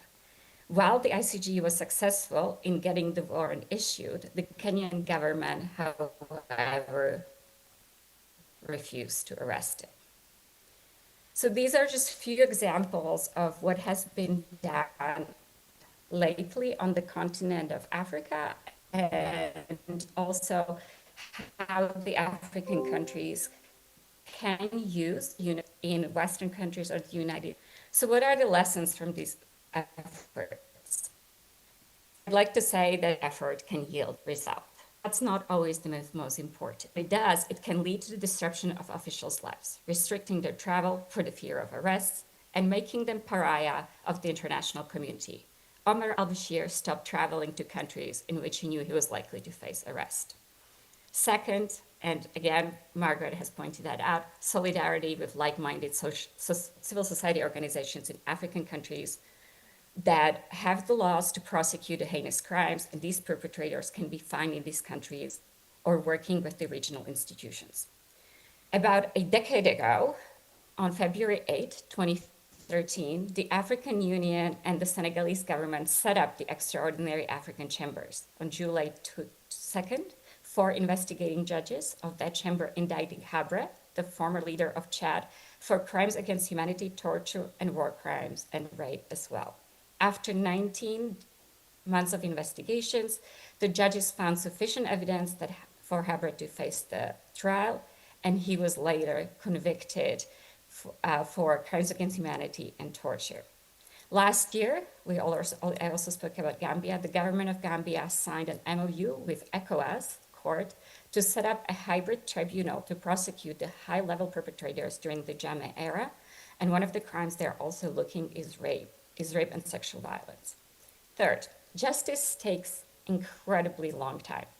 The Coelho case in Uganda spanned over 15 years. In Kenya, the baby Pendo died in 2017, and we are only now getting to the court. The post-election violence case of 2007 and 2008, a civil case that I helped litigate, was in Kenya, was filed in 2012. Verdict was issued in 2019, and only a couple of weeks ago, the victims finally got reparations, but the case is still pending on appeal. The fourth is give victims voices and working with diaspora matters. I remember when I was in the Gambia in 2019 and 2020, everyone there was tuned to hearings of the Truth Commission, whether on the radio or watching on TV, no matter where the Gambians were, whether just in Gambia or abroad. As a result, the diaspora has galvanized to support, as a result, they also have, being abroad, they have access to resources and political power that can be incredible leverage to pursue universal jurisdiction cases abroad. Fifth, the people we are after are criminals. So it's likely they committed some other crimes in the new country they live. The Gambian suspect, whom I mentioned earlier, who was convicted by the Colorado jury, was first arrested by the ICE for violation of his immigration status. And then the coalition of Korea's victims, the Gambian civil society organizations, and international human rights organizations called on the United States to investigate claims that he committed torture. And as I said before, he was convicted, and he's now serving 67 years in prison.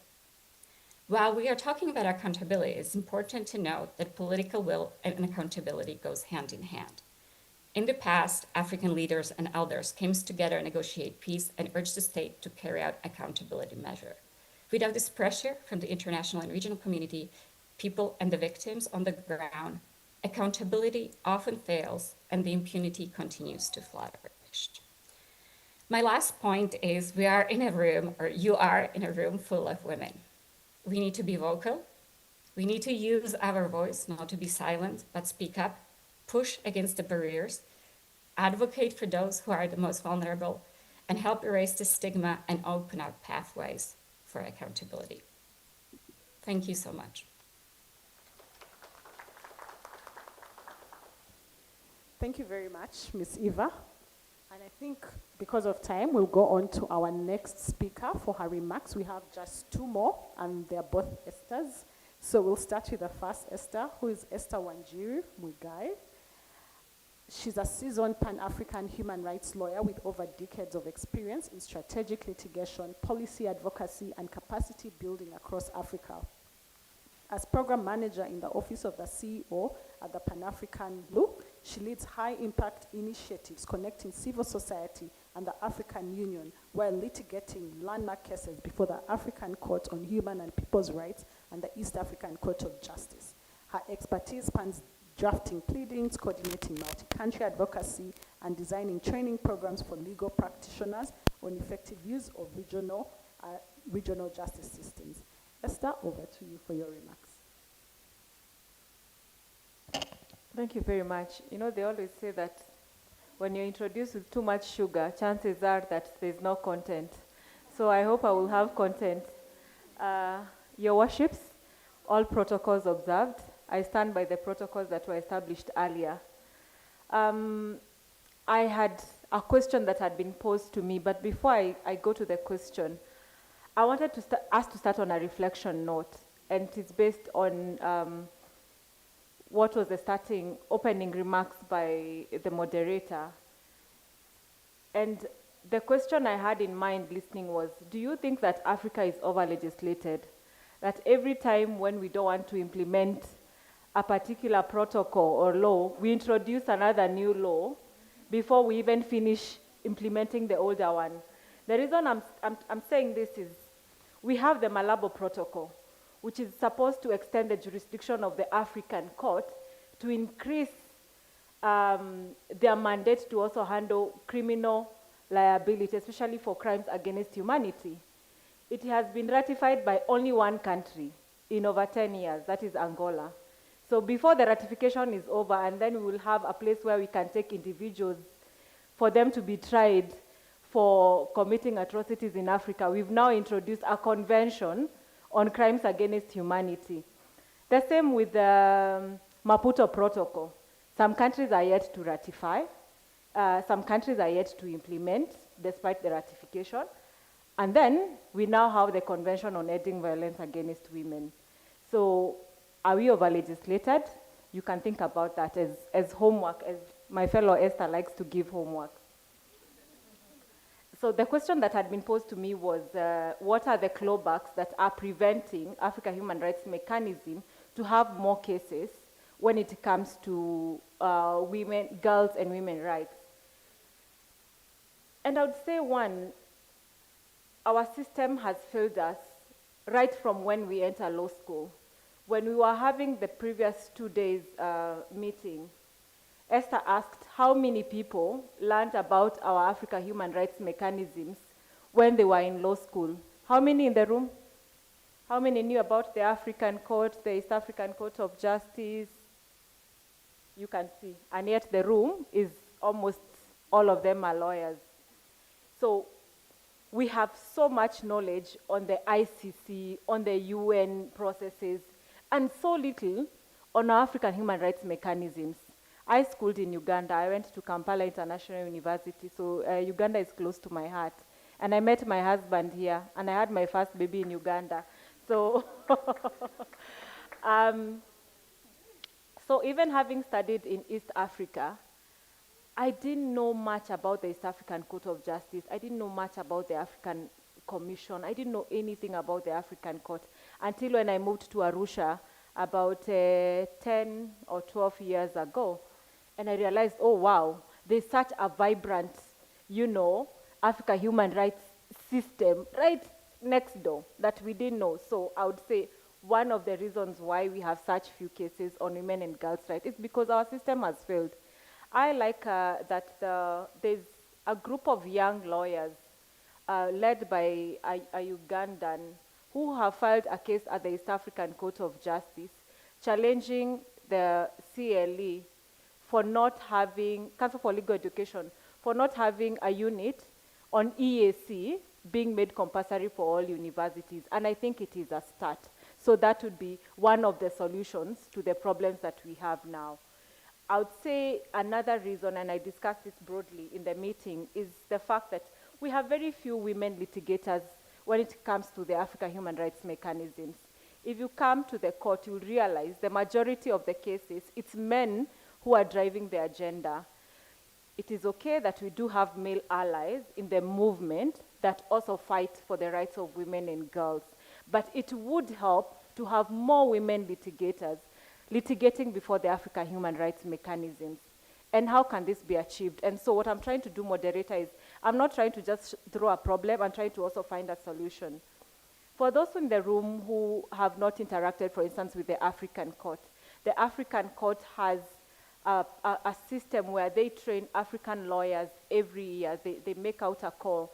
And once they train you on how to access the court, how to file cases, they then develop, they have a template where they put a roster for lawyers who then can volunteer to represent cases before the African Court. Because a lot of the people who go before the court go when they are not represented. So the court then realizes need to have a roster where they can then recommend particular lawyers, and they have a legal aid scheme. So it will not be for free per se, they will cover your costs, and then you can be able to litigate before the court. So that would help, for instance, women who go before the African Court and they don't have representation. The fact that also access has its own complexities has also made it limited for cases to reach the court. And when I talk about the complexity of access, it will come to, for instance, exhaustion of local remedies, how long it takes for systems, for instance, to exhaust local remedies before you can go before the African Commission and the African Court on Human and People's Rights. For the East African Court of Justice, it is not a requirement for you to exhaust local remedies. So that process is so lengthy that by the time people are finishing the national process, they're like, I'm done. Whether I got justice or not, this is it for me. But I must say that there's also reprieve for cases that arise in conflict zones or where you can actually prove that there was undue delay in the process. So we have had instances where cases come before the court or the commission, and despite not having exhausted local remedies, they are had even up to the merits. And one of the cases that I gave an example of during the training was an ongoing case against the government of Ethiopia and what was happening in the Tigray region. So we did file a complaint before the commission about a year or so ago. And despite not having exhausted local remedies, the Commission admitted that complaint, and they've given us they gave us a provisional measures ruling, which then helped, calm the situation as we were waiting for the determination. We then got a ruling about 2 weeks ago that the case has now been admitted to be heard on merits. So there's also that option. And because I've mentioned the Commission, I know the question in the minds of many people in the room are the challenge that comes with access to the African Court, because most countries have not ratified the protocol that allows individuals and NGOs to access the court directly. So there's what we call the long route, which has been used in some of the cases that were also given today that touch on women and girls' rights. They went through the Commission. So in the right scheme of things, you are supposed to be able to go directly to the Commission, and then the Commission, if it deems fit, can refer your case to the African Court. And when the Commission refers the case to the African Court, the Commission then becomes the applicant. So despite your country not having not ratified the protocol that allows direct access, the case can then be heard. So again, that's another solution to the accessibility aspect of it. Another clawback that we face is donor funding, and it's now even become worse with the Trump administration. Litigation is expensive, and those who are in the room and have done litigation, they know it costs staff time, it costs money to travel if you need to come for the hearing where the courts are, it costs time for you to do advocacy. But again, I'm saying that maybe some of these problems are giving us a chance to look at how we can find African solutions for African problems. We have so many African philanthropists, but they do not fund the kind of work that the people in this room do. So we can also reach out to them and tell them, by the way, we need to advance women's rights before the African human rights mechanisms, and we need you people to put money into this. The Dangotes, I don't know who are the rich people now in Uganda, I would have mentioned their names. But by then, Basa Jabalaba was one of them, so maybe you can also approach him. I don't know if he's still rich. Basaja owns the university where I went to. Do I still have time? Okay, I've been given 3 minutes. Another clawback is the cultural barrier that comes with litigating women and girls' rights. I mean, right from national level, when you go to the police, I know some countries have tried to change, but when you were having the meeting, some of the conversations were, for instance, if it's a rape case, you need to have 4 witnesses. Now, where would these 4 witnesses come from? So, and it's not even funny. For a lot of the matters that touch on gender rights, the evidence that is required can be very draining on individuals. And so before we can even exhaust this national level litigation and everything, the trauma that it has on this person, by the time you're telling them, by the way, there's another avenue at regional level, they've had it and they can't do it. And there's also the aspect of, if you push too much as a woman, you're seeing like you're hard-headed or something. And this comes back to culture, but I know FIDA Uganda, See Her, Equality Now, they're trying to change this narrative.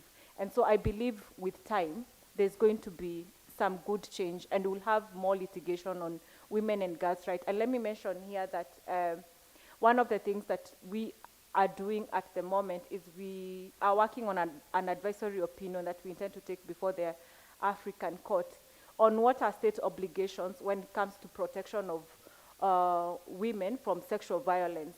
It's become so common in every aspect, including the AU itself, where they're supposed to be the best protection. For those who've not heard, there is a case that was filed by one of the officers who work at the Pan-African Parliament against the president for sexual harassment. And she still is working in that office, and the president is also in that office, and the process has taken so long. So it's the AU that is supposed to be pushing for human rights, and then we still have violations happening in the AU. So we want also to call our governments to account and to, you know, have the court lay down what are the state obligations when it comes to protection of, you know, women from sexual violence. And why we went the advisory route is because we wanted to create a movement where we are not focusing on just one case, we are focusing on the entire continent. And that brings me to the close that one of the things that we need to work very hard on is to synergize energies. No one is coming to save us. We have to save ourselves. So we must find ways of working together as organizations. We are all working towards the same goal. Let's build a movement that is so formidable that there's no one that can shake it. Thank you. Thank you very much. Please give me 1 minute before I call Esther Waweru. I just want to maybe respond and maybe give my reflection on what you said that the system failed us. My professor is here from LDC, Mr. Andrew Munanura. And there's Commissioner Angela Nakafero here from Gender, and so is Her Excellency from MOFA. If you are a law student or you're civil society, you are a law student, you work doing human rights, do you wait for your professor to tell you go read and research about the African system? Do you wait to be told go research about international jurisprudence? Why I refer to Professor Munanura is because I remember this very well because I was part of Uongozi, and in his class, many of the professors always told us, we are giving you just a few things, go ahead and read more because you can't complete everything. So why I'm mentioning that is because right now, as I say, we have a 365, I have a 365 view of most countries and students. This means we get interns from different continents. Europe, North America, Africa, and etc. We work with civil society from different regions, different continents. But I think at the end of the day, what I'm trying to say is we have to be vigilant about learning about these systems. We're not going to learn everything in class. And with civil society as well, and at least all the countries, African countries that have reported and have come, they will know for a fact that when they come to Geneva, or when I see them sitting, I'm telling them, you did not come to Geneva to sit. You came to interact with the members here. I push them. If you're seeing a member going to the washroom, follow them. Other civil society organizations from Asia, from North America will not give you a break. They will see you eating, they'll come and sit. They're extremely vigilant. That is why their voices are heard. A couple of weeks ago, we had the African Rapporteur on women and girls' rights in Africa. That's the one in charge of the Maputo. How many civil society organizations went to meet her? We were with Commissioner Angela. How many were there? This was a perfect opportunity for utilization. So yes, I do agree. For me, I think I'm coming to see, I think it's colonialism maybe that has given us that mentality. Again, I'm sorry to blame that on colonialism, but I think the system, especially if you're a law student and you're civil society, these are things you must know. Do not wait to be told by your professor. Thank you. Now we shall head, sorry for that diversion, but forgive me, Esther, I just needed to respond to that. Now we'll have Ms. Esther Waweru, who is an internationally recognized legal expert in women's rights, governance, and strategic litigation, with close to 2 decades of experience driving legal and policy reforms in Africa. As senior legal advisor at Equality Now's Africa office, she has led continental campaigns for the ratification and domestication of the Maputo Protocol, built coalitions of over 80 women's rights organizations, and managed multi-million-dollar advocacy and litigation programs. Her leadership has shaped groundbreaking research, high-level advocacy at the African Union, and capacity-building initiatives for judges, lawyers, and civil society on enforcement of women's rights through regional mechanisms. She has played a central role in precedent-setting litigation, including the successful defense of Kenya's prohibition of Female Genital Mutilation Act, and has authored influential publications on gender justice and human rights. In this training, Esther offers unparalleled insight into using African regional mechanisms to advance women's rights, combining deep policy knowledge with a track record of equipping legal actors to challenge discrimination and secure justice across borders. Thank you so much, and looking forward to your remarks. Thank you. Good afternoon, everyone. Good afternoon. Thank you. That's more like it. Those of us who are with me for the last 2 days know that my second name is Hello again. So I love greetings, so thank you for greeting me back. And thank you for that introduction. Allow me to proceed on the already established protocol so that I do not make a mistake anywhere. And to begin by congratulating SIHA and FIDA Uganda for bringing us together into this room on this very important topic. I love speaking about solidarity, as has been mentioned in my profile. I work with Equality Now, which is an international non-governmental organization that uses the law to make a change in the lives of women and girls across the world. We literally have footprints everywhere. I work in the Africa office, where we work very closely with the African Union and the African Union member states. Of primary focus for us at the African level is, of course, the protocol to the African Charter on Human and People's Rights, on the rights of women in Africa, commonly referred to as the Maputo Protocol. And part of the work that we do is to ensure that we realize 100% ratification or universal ratification of this great protocol. It is an African protocol by Africa for the African women and girls. And it is the most comprehensive women's rights instrument that we have, which even goes to provide for innovative rights that you don't find under CEDAW or any other international law. And that gives me a lot of joy as an African woman, because it means that we have homegrown solutions. The problem is implementation. And I think we are all alive to this fact that implementation is a major challenge.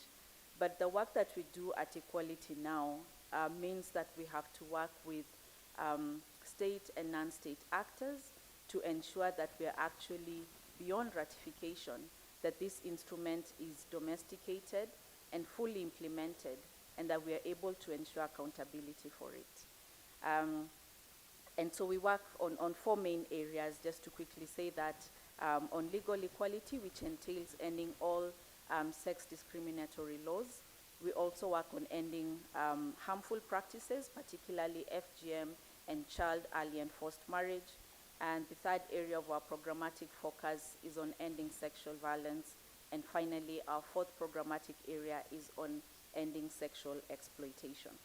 So I needed to mention that as a start, because when we talk about conflict situations, then you find that there's a lot of all these things that I have mentioned that that are at play.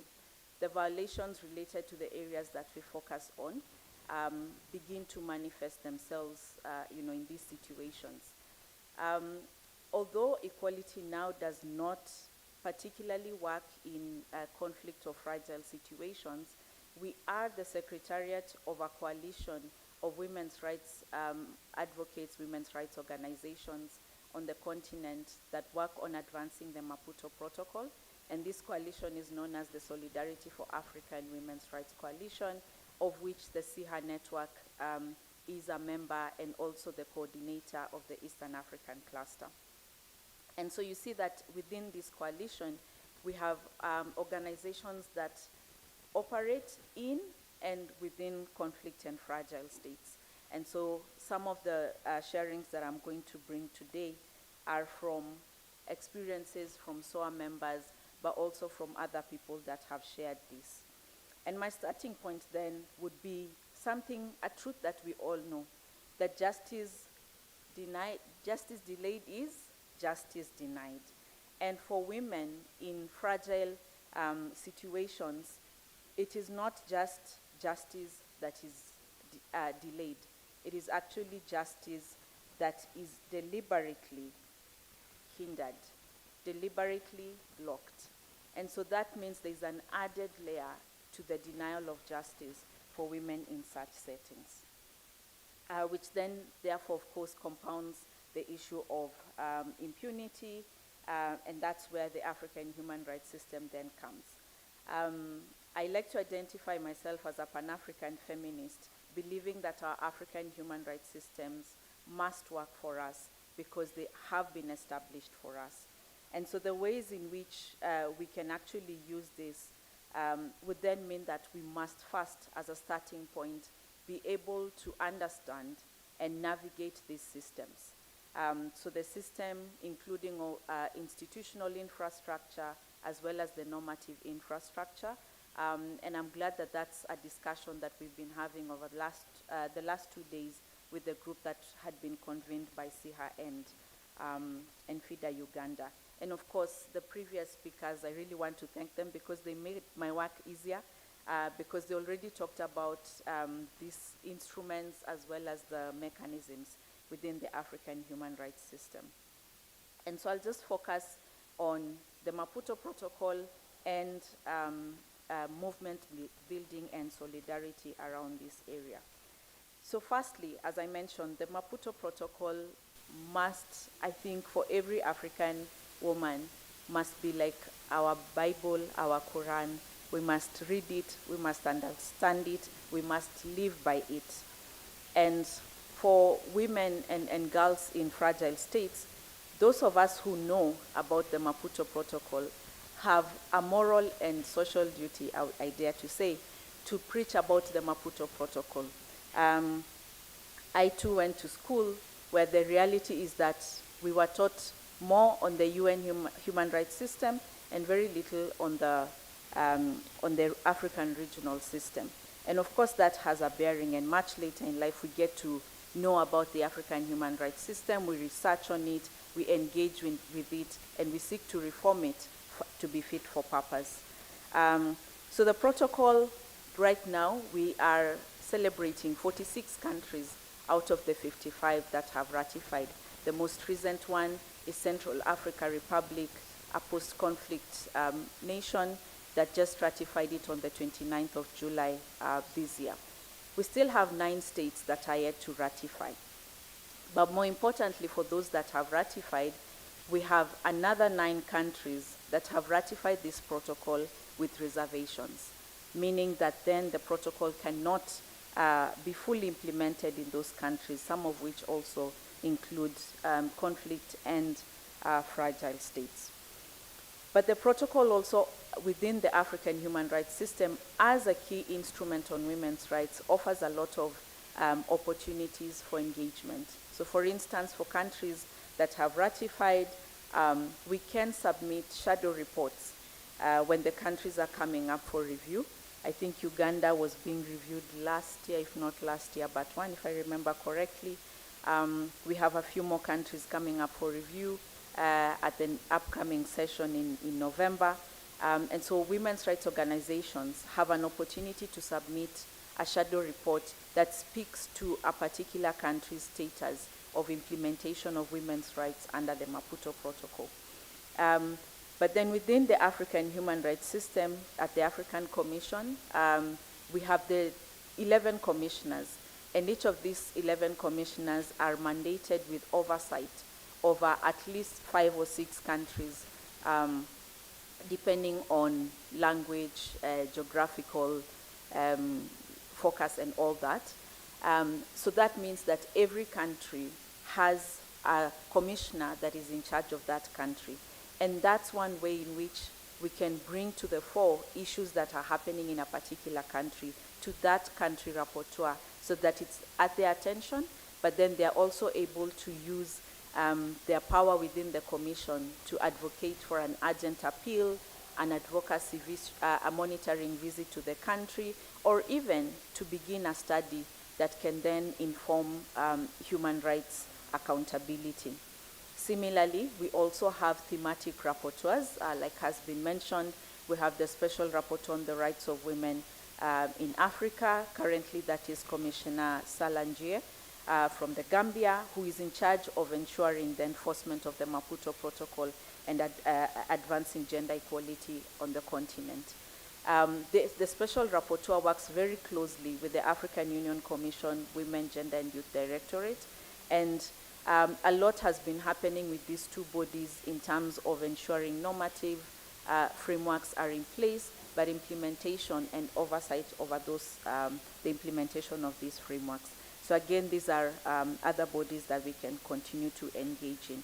The African Commission also has very special status in terms of it is one of the organs that can actually bring a case before the African Court.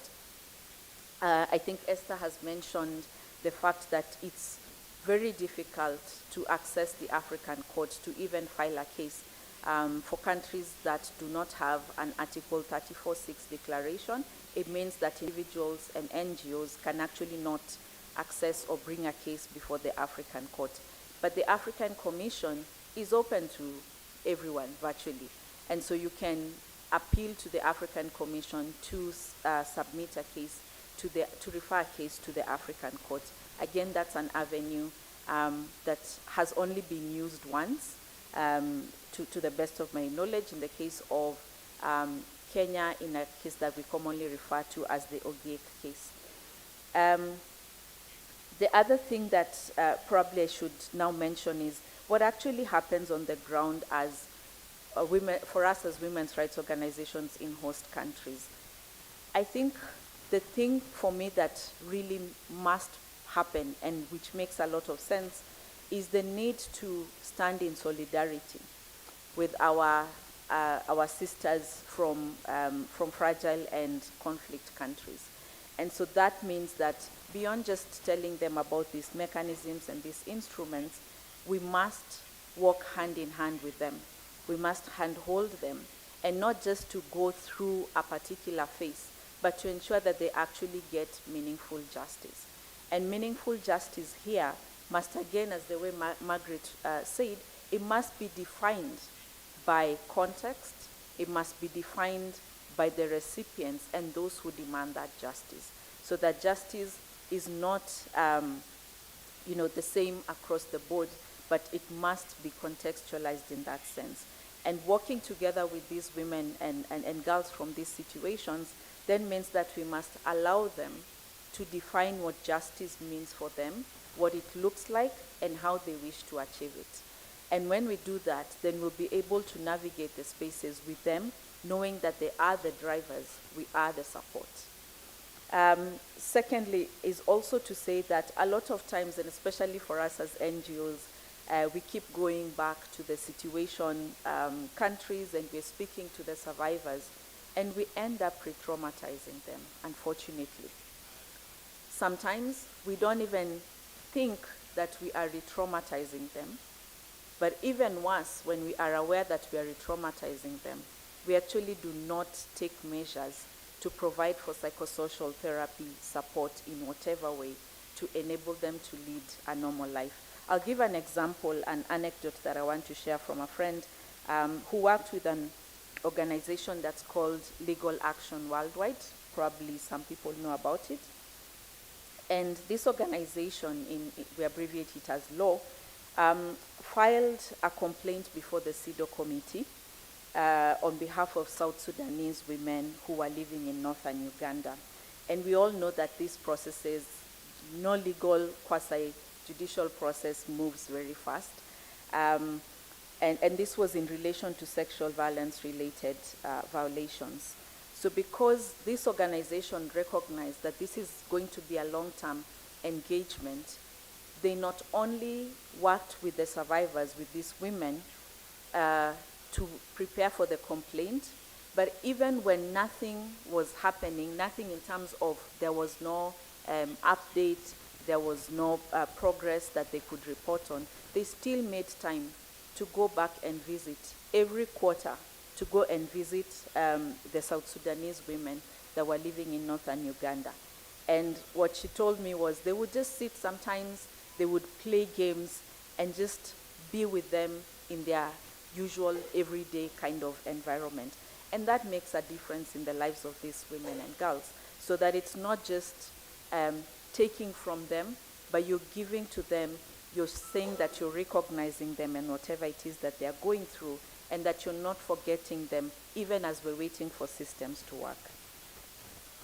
In terms of solidarity. And I think one thing that I keep saying is that no one can achieve accountability or justice or change by themselves. No matter how powerful or how rich, Esther, they can't. And so you need others. But the best driving force, the one that never dies, is from the women themselves. And a case in point here, I will share something that our director at the Africa Office of Equality now shared with me.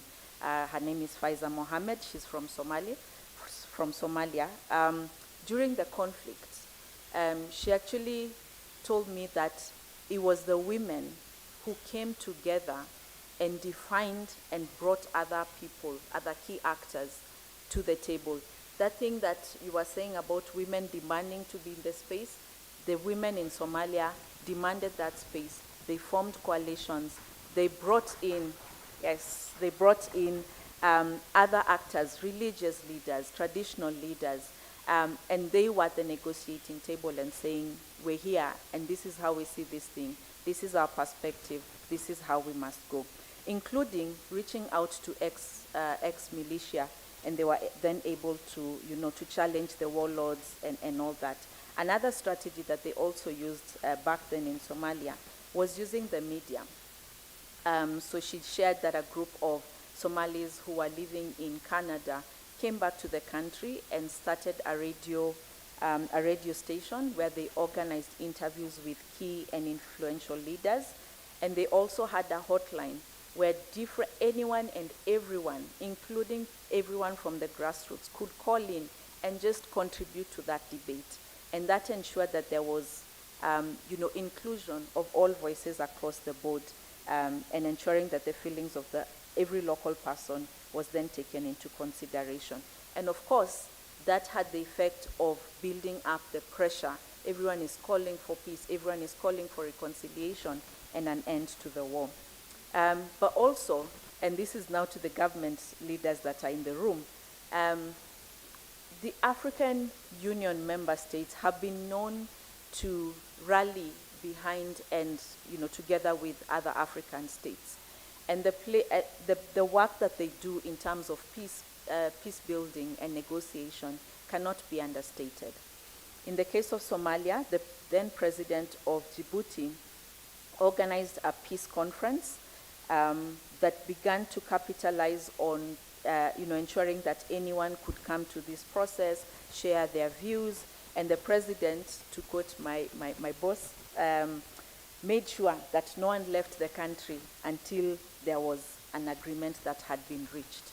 So you see, that one leader decided to take a stand and to call everyone. And of course, there are other leaders on the continent that contributed to the peace process in Somalia, such as the Ethiopian president and the Kenyan former president as well. One thing that I will conclude with is that peace processes are not smooth. There are challenges, but we must all join hands to ensure that we are supporting each other. It's about solidarity, strategy, and sisterhood. And to end this, I'll also share just one other additional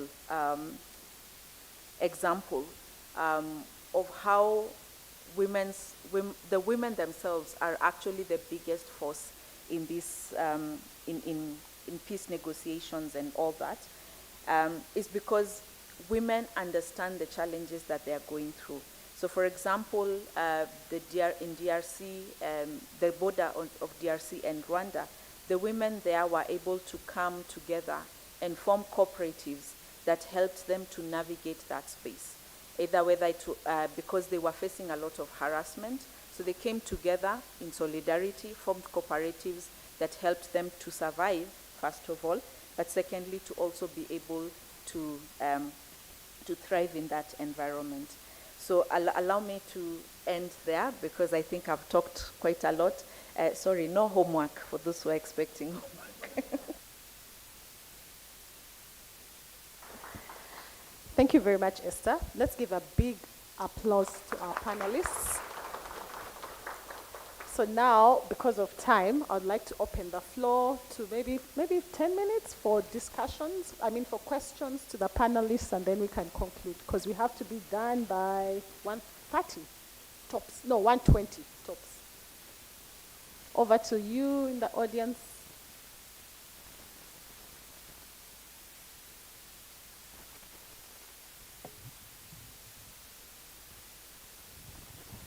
Anyone with a question?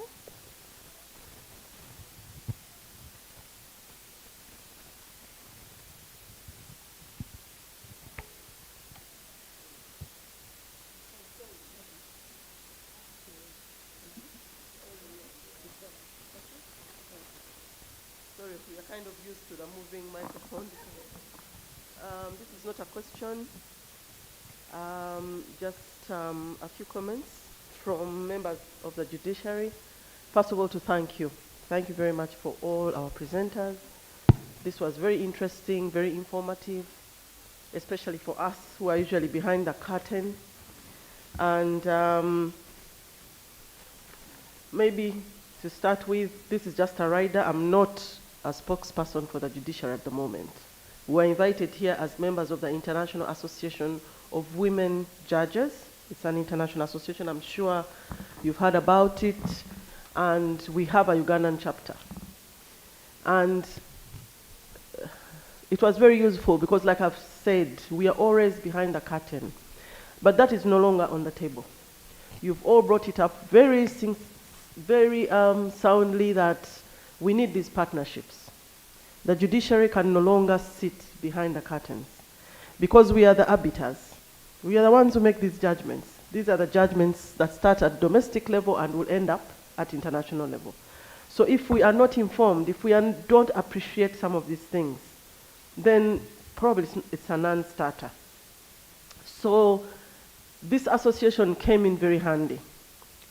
It is purposefully looking at how judges, not even just women judges, because we do have a few male members, how can they be brought on board on issues to do with women?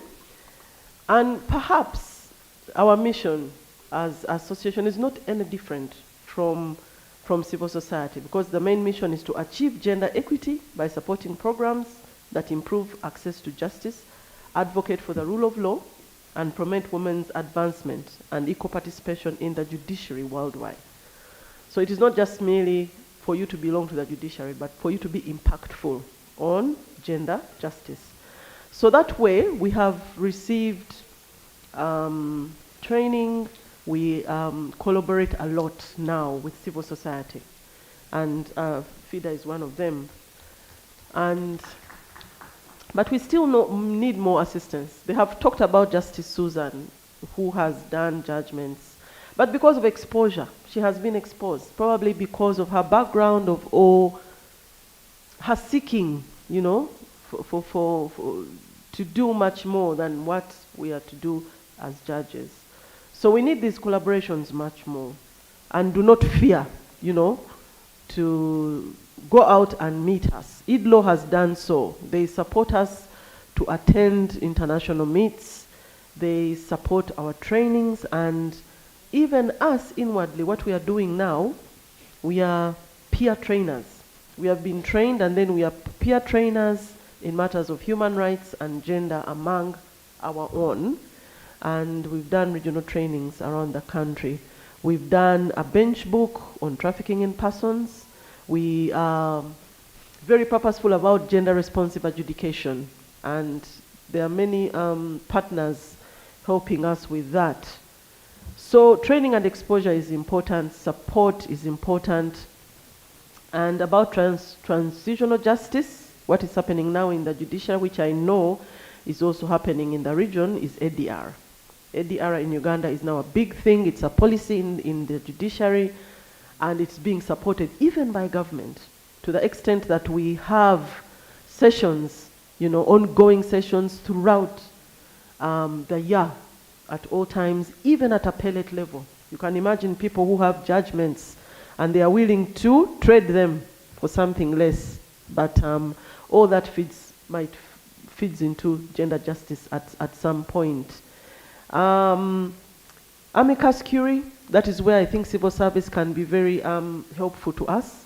I sit on the Constitutional Court, and we have some very prominent associations that are coming up as Amicus Curiae. They really, really support us. We are not bound by these reports, but they can be very helpful because they can show you what is happening out there. Many of our judges are actually trained now in human rights. We can't say that probably 80% of us know something about the Universal Declaration and all the others, but there are many new innovations going on, and if you're not read up, you are going to miss them, and that is where civil society can come in, either in trainings or as amicus curiae to support the judges when they are making their decisions.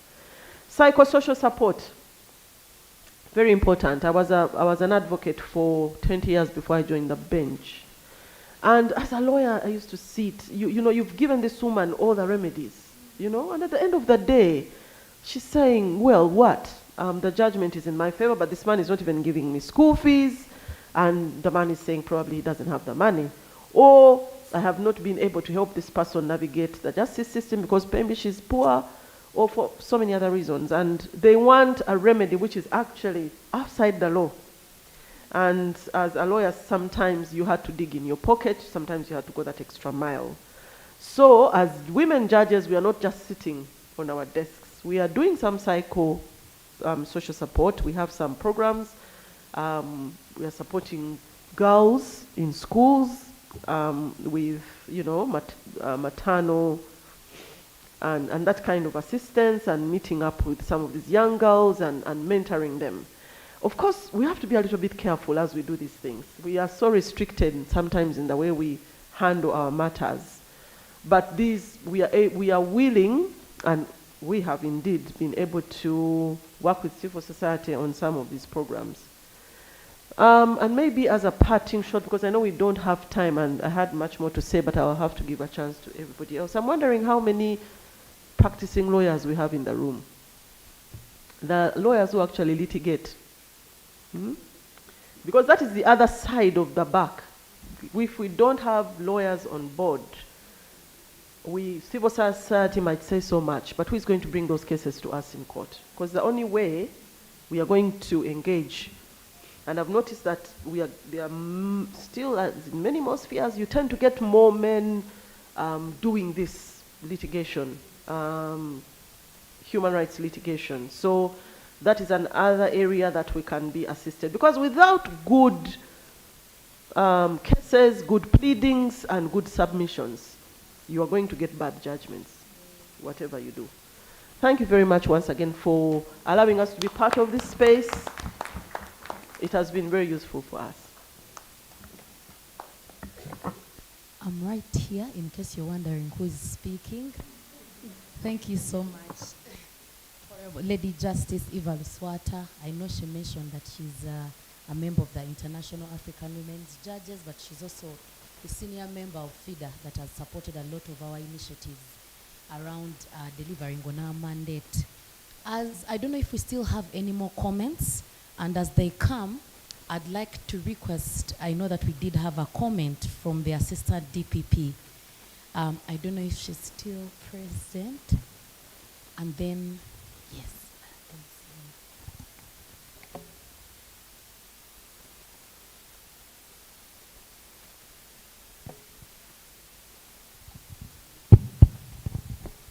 Thank you very much. My name is Vicky Nabisenke. I'm an assistant DPP at the Office of the Director of Public Prosecutions. I head the Department of International Cooperation and Asset Recovery. My colleague, Samali Wakoli, actually heads the Department of Gender, Sexual Offences, Children and Sexual Offences. And she was supposed to be here, but unfortunately she's away on official leave. But as the person heading the Department of International Cooperation, I also thought it pertinent that I bring up the aspect of international cooperation. This is a mechanism that has not been utilized much.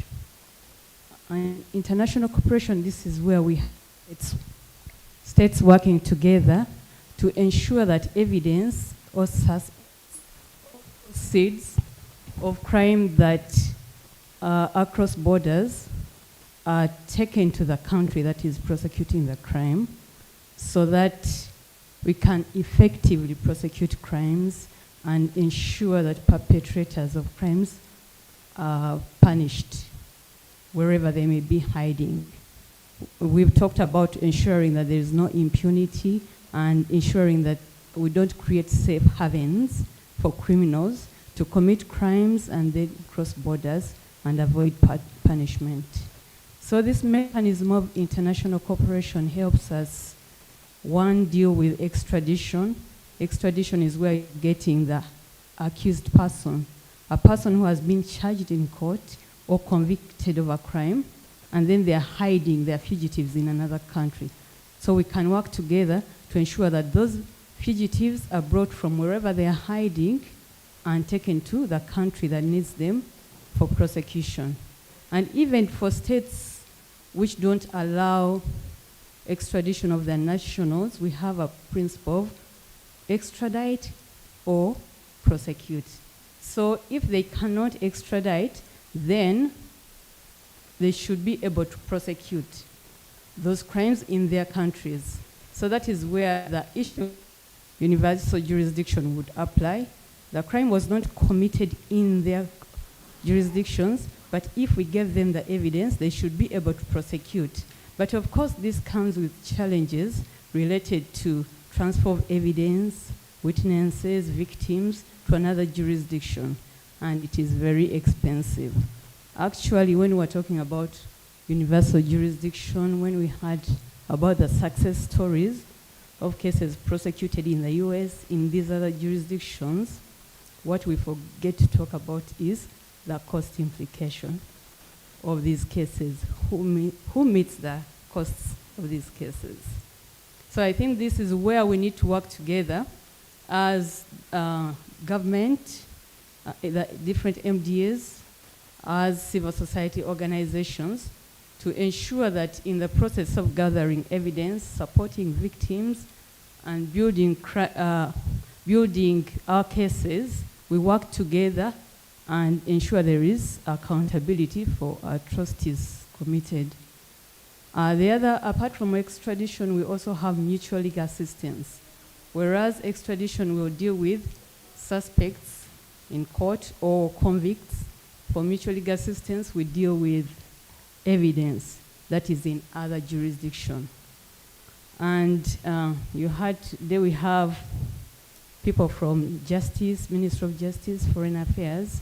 So maybe the challenge is that for us to carry out international cooperation, we have to use the mechanisms available in a particular country. So if we want to render the help that is needed to another country, we need to understand each other's systems. How does Uganda handle issues of international cooperation? I'll tell you for a fact, Uganda, same as Kenya, we use diplomatic channels. You want evidence, you want a suspect to be prosecuted, you have to go through the diplomatic channels. That is why my colleague Anne is here. You have to go through the Foreign Affairs Ministry so that they look at it, look at the diplomatic relations, approve, take to Margaret there at Ministry of Justice, and they look through, they assess whether we can render the assistance, and then send to the DPP as the competent authority to guide investigations with police. So we need to understand these systems so that we know where to get the evidence we need. Apart from the formal, we can use informal cooperation or cooperation. That is why we are here. We need to know each other so that if you have a problem, you know, I can run to Interpol and get information about that state. They have their national central bureaus. They can easily gather intelligence, share information, and then you base on that information to know, okay, this fugitive is in this country. Which mechanisms can we use? You've met Vicky Nabisenke, you know, in DPP's office, I met someone. Call them up so that they will tell you in Uganda, this is the process. Then they can help you fast track because the practicalities of actually ensuring that cases are successfully prosecuted in other jurisdictions, that is where the problem is. That's where you have 10 years, 15 years waiting for a case to be successfully prosecuted. So we all need to work together. We need to know each other to ensure that we successfully prosecute and get the convictions we need for these crimes committed across borders. Thank you. Thank you so much. We had Mr. Andrew, your hand was up, and then.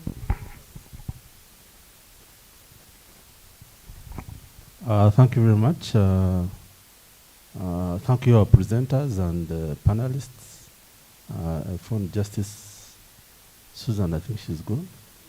Yeah, presenting. I also wanted to thank her for that presentation. I just want to say something about UNAFRI. UNAFRI is the United Nations African Institute for the Prevention of Crime and the Treatment of Offenders. I found the judge talking about gender-based violence, and we are working on something at the institute on sexual violence. Almost more than 70% of our remandees in Ruzira or in other prisons in the country are on remand due to defilement, rape, and those offenses that are sexual in nature. So we are trying to interrogate and see what's the problem with our men. Is it a question of, is it a mental problem? Is it a question of high libido? What is the problem? Who is doing research on this? Is it a mental problem? Do we have a problem with our young men? So these are some, when you're looking at treatment of offenders for us, that's what we want to find out. And research, and we have facts. What's wrong with our men? What's the problem? So UNAFRI is an African institute. It is the only institute that Africa has, that United Nations gave to Africa, to handle crime prevention, issues of crime prevention and criminal justice. One of our biggest mandates is training and research. International cooperation, Madam Nalising. And juvenile justice, I've just been here networking with the Lady Justice Eva on the issue of dealing with juvenile justice and seeing how we can work together to promote that or handle the training, research into all those areas. This institute is a United Nations institute. There are now about 17 global. Africa, it's one for Asia called UNAFEI, one for South America called the ILANUD, one for Europe, and there are many others that are affiliated to this program network. Work with UNODC, but as you know, UNODC is like our parent. It's the United Nations Office on Drugs and Crime. Yes. They have a division of treaty that deals with our work with these program institutes of the United Nations. So our mandate is to gather all these views on crime and like channel them together so that we have a coherent and one voice on how we approach crime prevention and the criminal justice system. When Lillian called us to come and attend this, we've been doing work with Lillian. You know, really trying to network and broaden and use these platforms. These are African platforms. They were given to us to use. So if we don't use them, somehow they go to waste. Yes. So let us network, let us cooperate, and our platform is so big. We have a mandate in training, in research, in doing juvenile justice, in dealing with the training of judicial officers, lawyers. That's where we are. So if we don't tell you who we are, I think we shall have made a big mistake. So come to UNAFRI. UNAFRI is situated in Uganda. Uganda won the bid to host it. So it's based at Naguru in Nakawa division, just a few kilometers from here. You can pass there before you go back, since this is a regional meeting. You can pass, come and say hello to us. We shall welcome you and show you what we can do with you or how we can cooperate in the area of crime prevention and criminal justice. Thank you very much.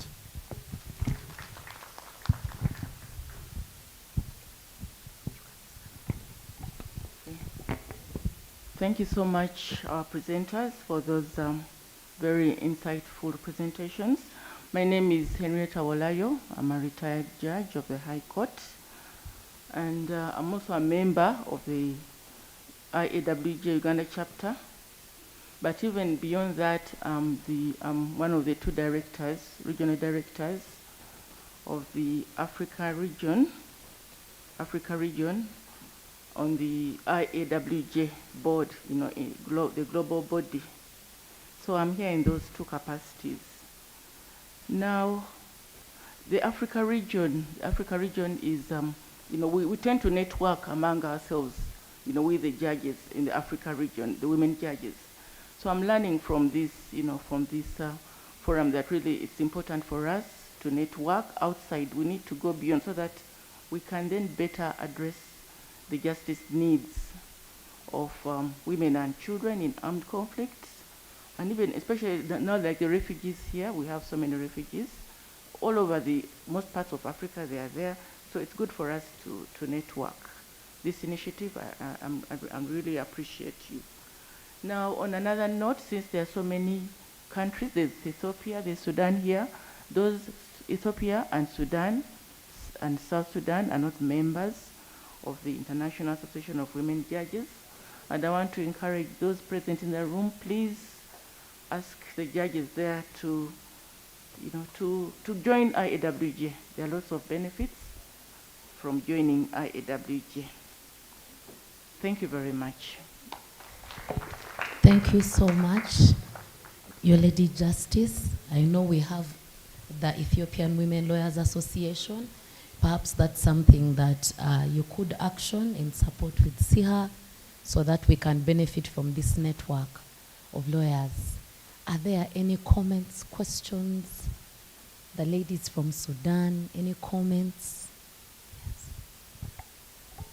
Feel free to use the mic on the table.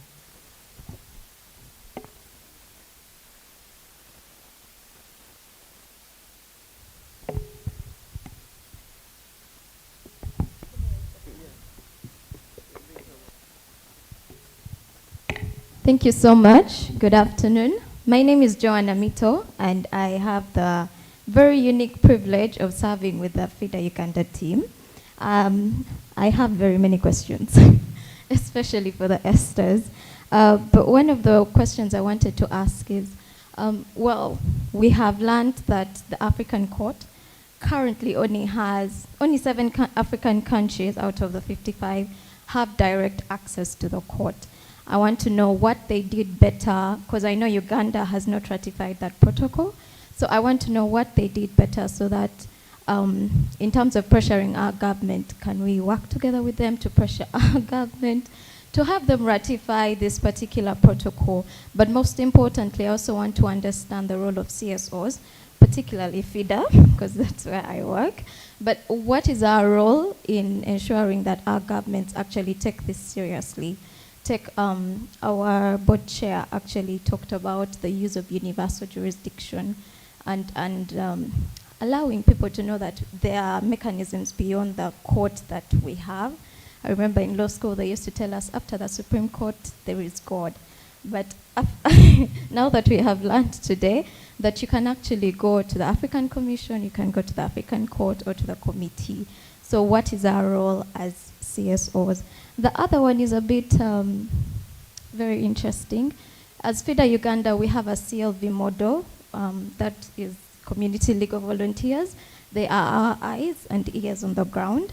And from my experience, recently I was in Karamoja and Tororo training LCs on their mandate as a court. But I'm also curious to know, how do they ensure that what they're doing is actually in line with international standards, with the instruments that we have signed and ratified as Uganda? How do we cascade that knowledge to them? Is it even very important for them to know that there are African regional mechanisms? And I'm asking this from the background that most of our cases, the gender-based violence cases, they are the first places of instance. So how do we also cascade that knowledge to them? Thank you.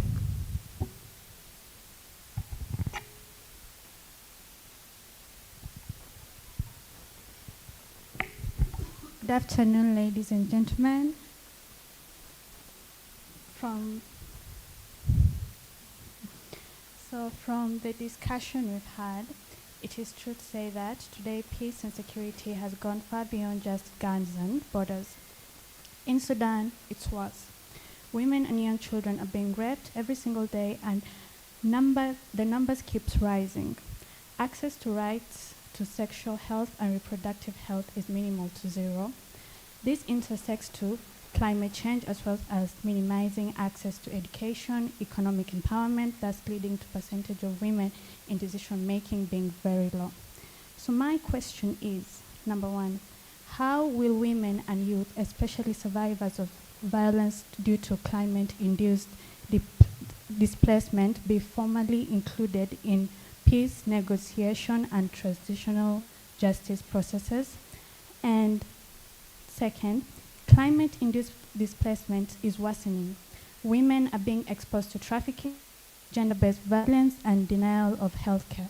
So what integrated protection plans are being created? This goes to the panelists. Thank you.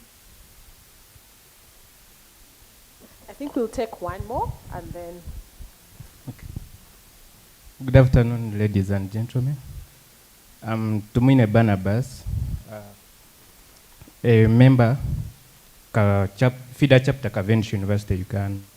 So my question, or I don't know whether it's a question, but I will suggest that we are saying justice beyond borders, and this justice is about gender-based violence, which is against mostly the women, the ladies.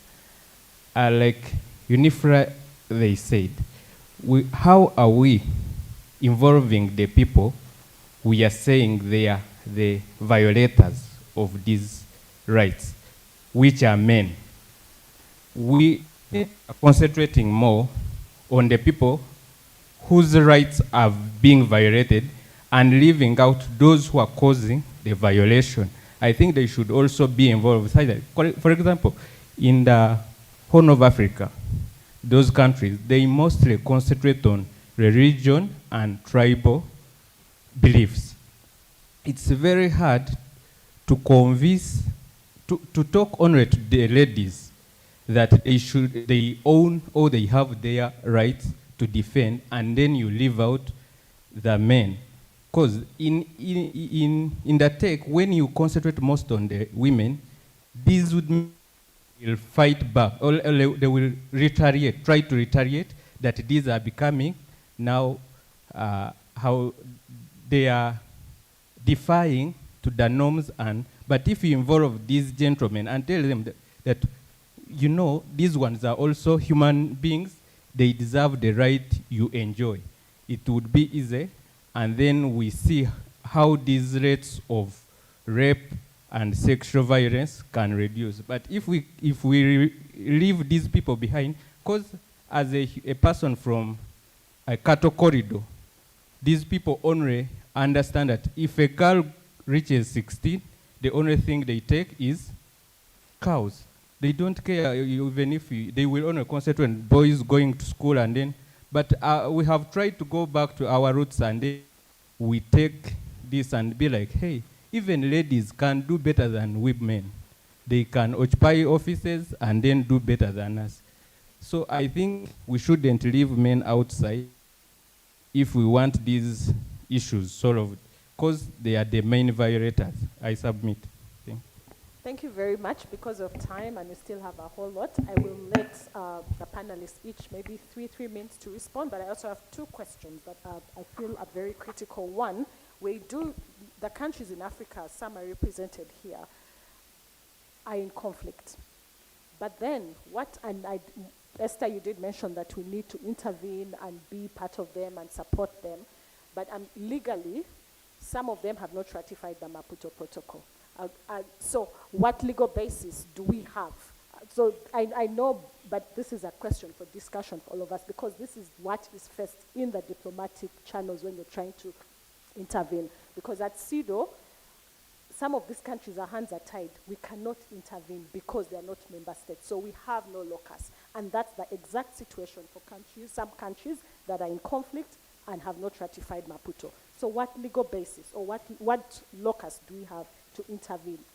Then two, we do have the reservations on Maputo. Most countries in Africa have a couple of reservations. So how do we address that in support of women and girls' rights, but also in support of conflict resolution and sustainable peace?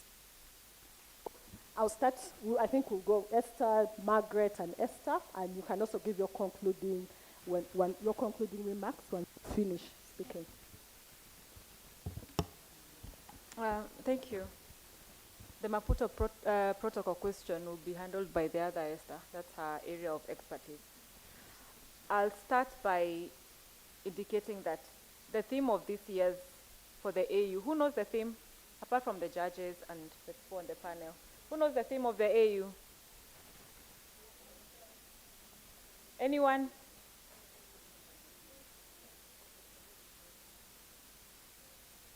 Anyone? Any takers? Even if you just mention one word. Can I try? Yes, please. I think it's a year of reparation.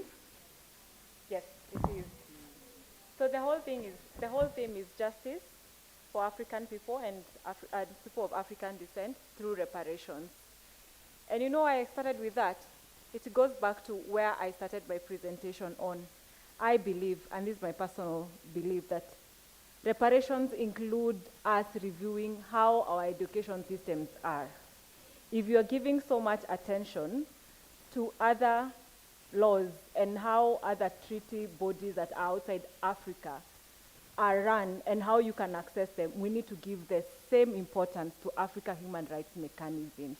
That also is part of reparations. For those who've gone to Zambia, there's Victoria Falls. So we are told in our history books that Dr. Livingstone discovered Victoria Falls. Do you know how ridiculous that sounds? So all the African people who are living around that area had never seen the falls. They'd never seen it until Dr. Livingstone discovered it and called it Victoria Falls. Let us pay a lot of attention to how schools, universities, our law development center, our Kenya School of Law, and other law schools teach Africa human rights mechanisms. That's the only way we will increase. I'll support what Justice I had the name, Luswati said. There's need to have women in the room. One of the best judges that we have had at the East African Court of Justice was Justice Monica Mugenyi. She was incredible. We miss her. If you see her, tell her she's missed. But do you know, after she's left, that bench has no other female, you know. So does it mean that across East Africa, there was no judge? I mean, our governments looked around and they could not find a female judge to serve on that bench. That is why women need to be in the room. The way we understand our problems, our issues is different. And we are not saying that the men should not be there. We have male allies and we need them, but there's also the importance to have women on the benches, women on the commissions. And please allow me to talk about an initiative that was again started by CSOs and NGOs that are meant to push for more transparent ways of how judges and commissioners are appointed to the Africa Human Rights Mechanism. It's called the Arusha Initiative. If you have time, you can Google about it. And what we have been trying to do with this initiative, it was formed during the 77th Ordinary Session of the African Commission, which was in Arusha in 2023. When we identified that there's a vacancy in any of the Africa Human Rights Mechanisms, you try to look which countries are eligible to appoint somebody, what can be done with actors in that country to ensure that we get judges who are not only competent, but who also are aware of the situations across the, across the continent. That way, you don't get appointed just because you're friends with the government, but because you really have the interest of the African people at heart, and that is extremely important. There was a question about what the 7 countries who have given direct access have done right. I don't know if we can really say they've done right until there's a proper case against them and we see if they will withdraw the declaration, because that is what has been happening. Every time that a state is slapped with a judgment that they feel this doesn't suit us, they withdraw their declaration. So it goes back to the need for there to be political will, for the need to have leaders who really care about the people and not just about themselves. But also, it is a challenge to us to involve the state in these conversations. I say one thing, that in our meetings, we are always preaching to the choir on the need to have Africa human rights mechanisms and the need to implement this judgment. But yet, many times we don't have the primary duty bearers, who are the states, in the room to be able to understand where we are coming from. So let's involve them in all of this. And for those who are in power, to constantly remind them that you will not be in power forever. And those African human rights mechanisms may be your only chance when you fall out of favor with the government of the day and you can't find justice in your country and you need to go before the African human rights mechanism. So strengthen them when you are still in power. Asante.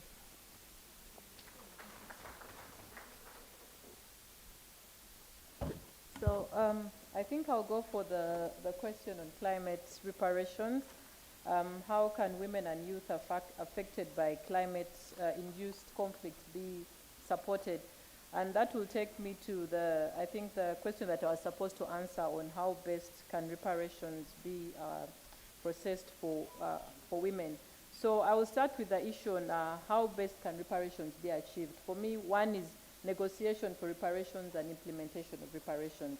That's why when I was speaking, I talked about the peace process. If we have women who can negotiate in peace processes and peace agreements that reflect reparations, including reparations for climate-induced conflicts, I think that's key, because I'll give you the example of Colombia. Colombia had a clause on reparations for climate, where actually I think they had a case where there was a case that was argued that the environment was actually an individual and had to be repaired for damage to the environment. So one is negotiations. We need to have people on the table who can negotiate and understand what reparations are. What do they mean for women? What do they mean for youth? Because I'll take you again back to my experience. When we interviewed various women on what reparations meant for them, you'd find that reparations for a woman was entwined with what reparations for a child was. So it was rare that you'd hear a woman say that I want compensation for myself, but she'd probably say I want education for my children. I want a house over my head. Rarely, and I'll say it again, rarely will you hear women demand for monetary compensation. Someone in the room can correct me, but from the field, you'll hear them tag them to livelihoods, you'll hear them tag them to their children, you'll hear them tag them to psychosocial and rehabilitative support. And Judge Luswata was spot on that yes, the courts are now awarding monetary compensation for sexual violence crimes, but after receiving this money, what does she do with it? She's still living with trauma, she's still living with PTSD, she's still living with so many things. So at that point, for me, I think that is what real reparations mean. First of all, in investigating what it means from the victim, and then negotiating for it, and then finally being able to implement it. And how are you going to implement it? Again, what is the most impactful process that is going to provide for reparations? For me, my opinion so far is that with the litigation, we have seen states, we have seen governments be able to being pushed to provide for reparations, and even individuals, because reparations is something that has to be paid by the aggressor. And I like the person who talked about where are the aggressors, where are the perpetrators, because the principle is that that warlord should compensate the victim, not actually the government. But usually governments come in because of other Brenda, I don't know which one, but governments come in because of other factors that probably are due to court.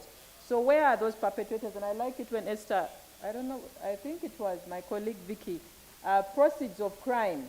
Can we find where these warlords have invested their properties, and those are probably the proceeds that should be used to be followed up to compensate the victims, the women who have been used.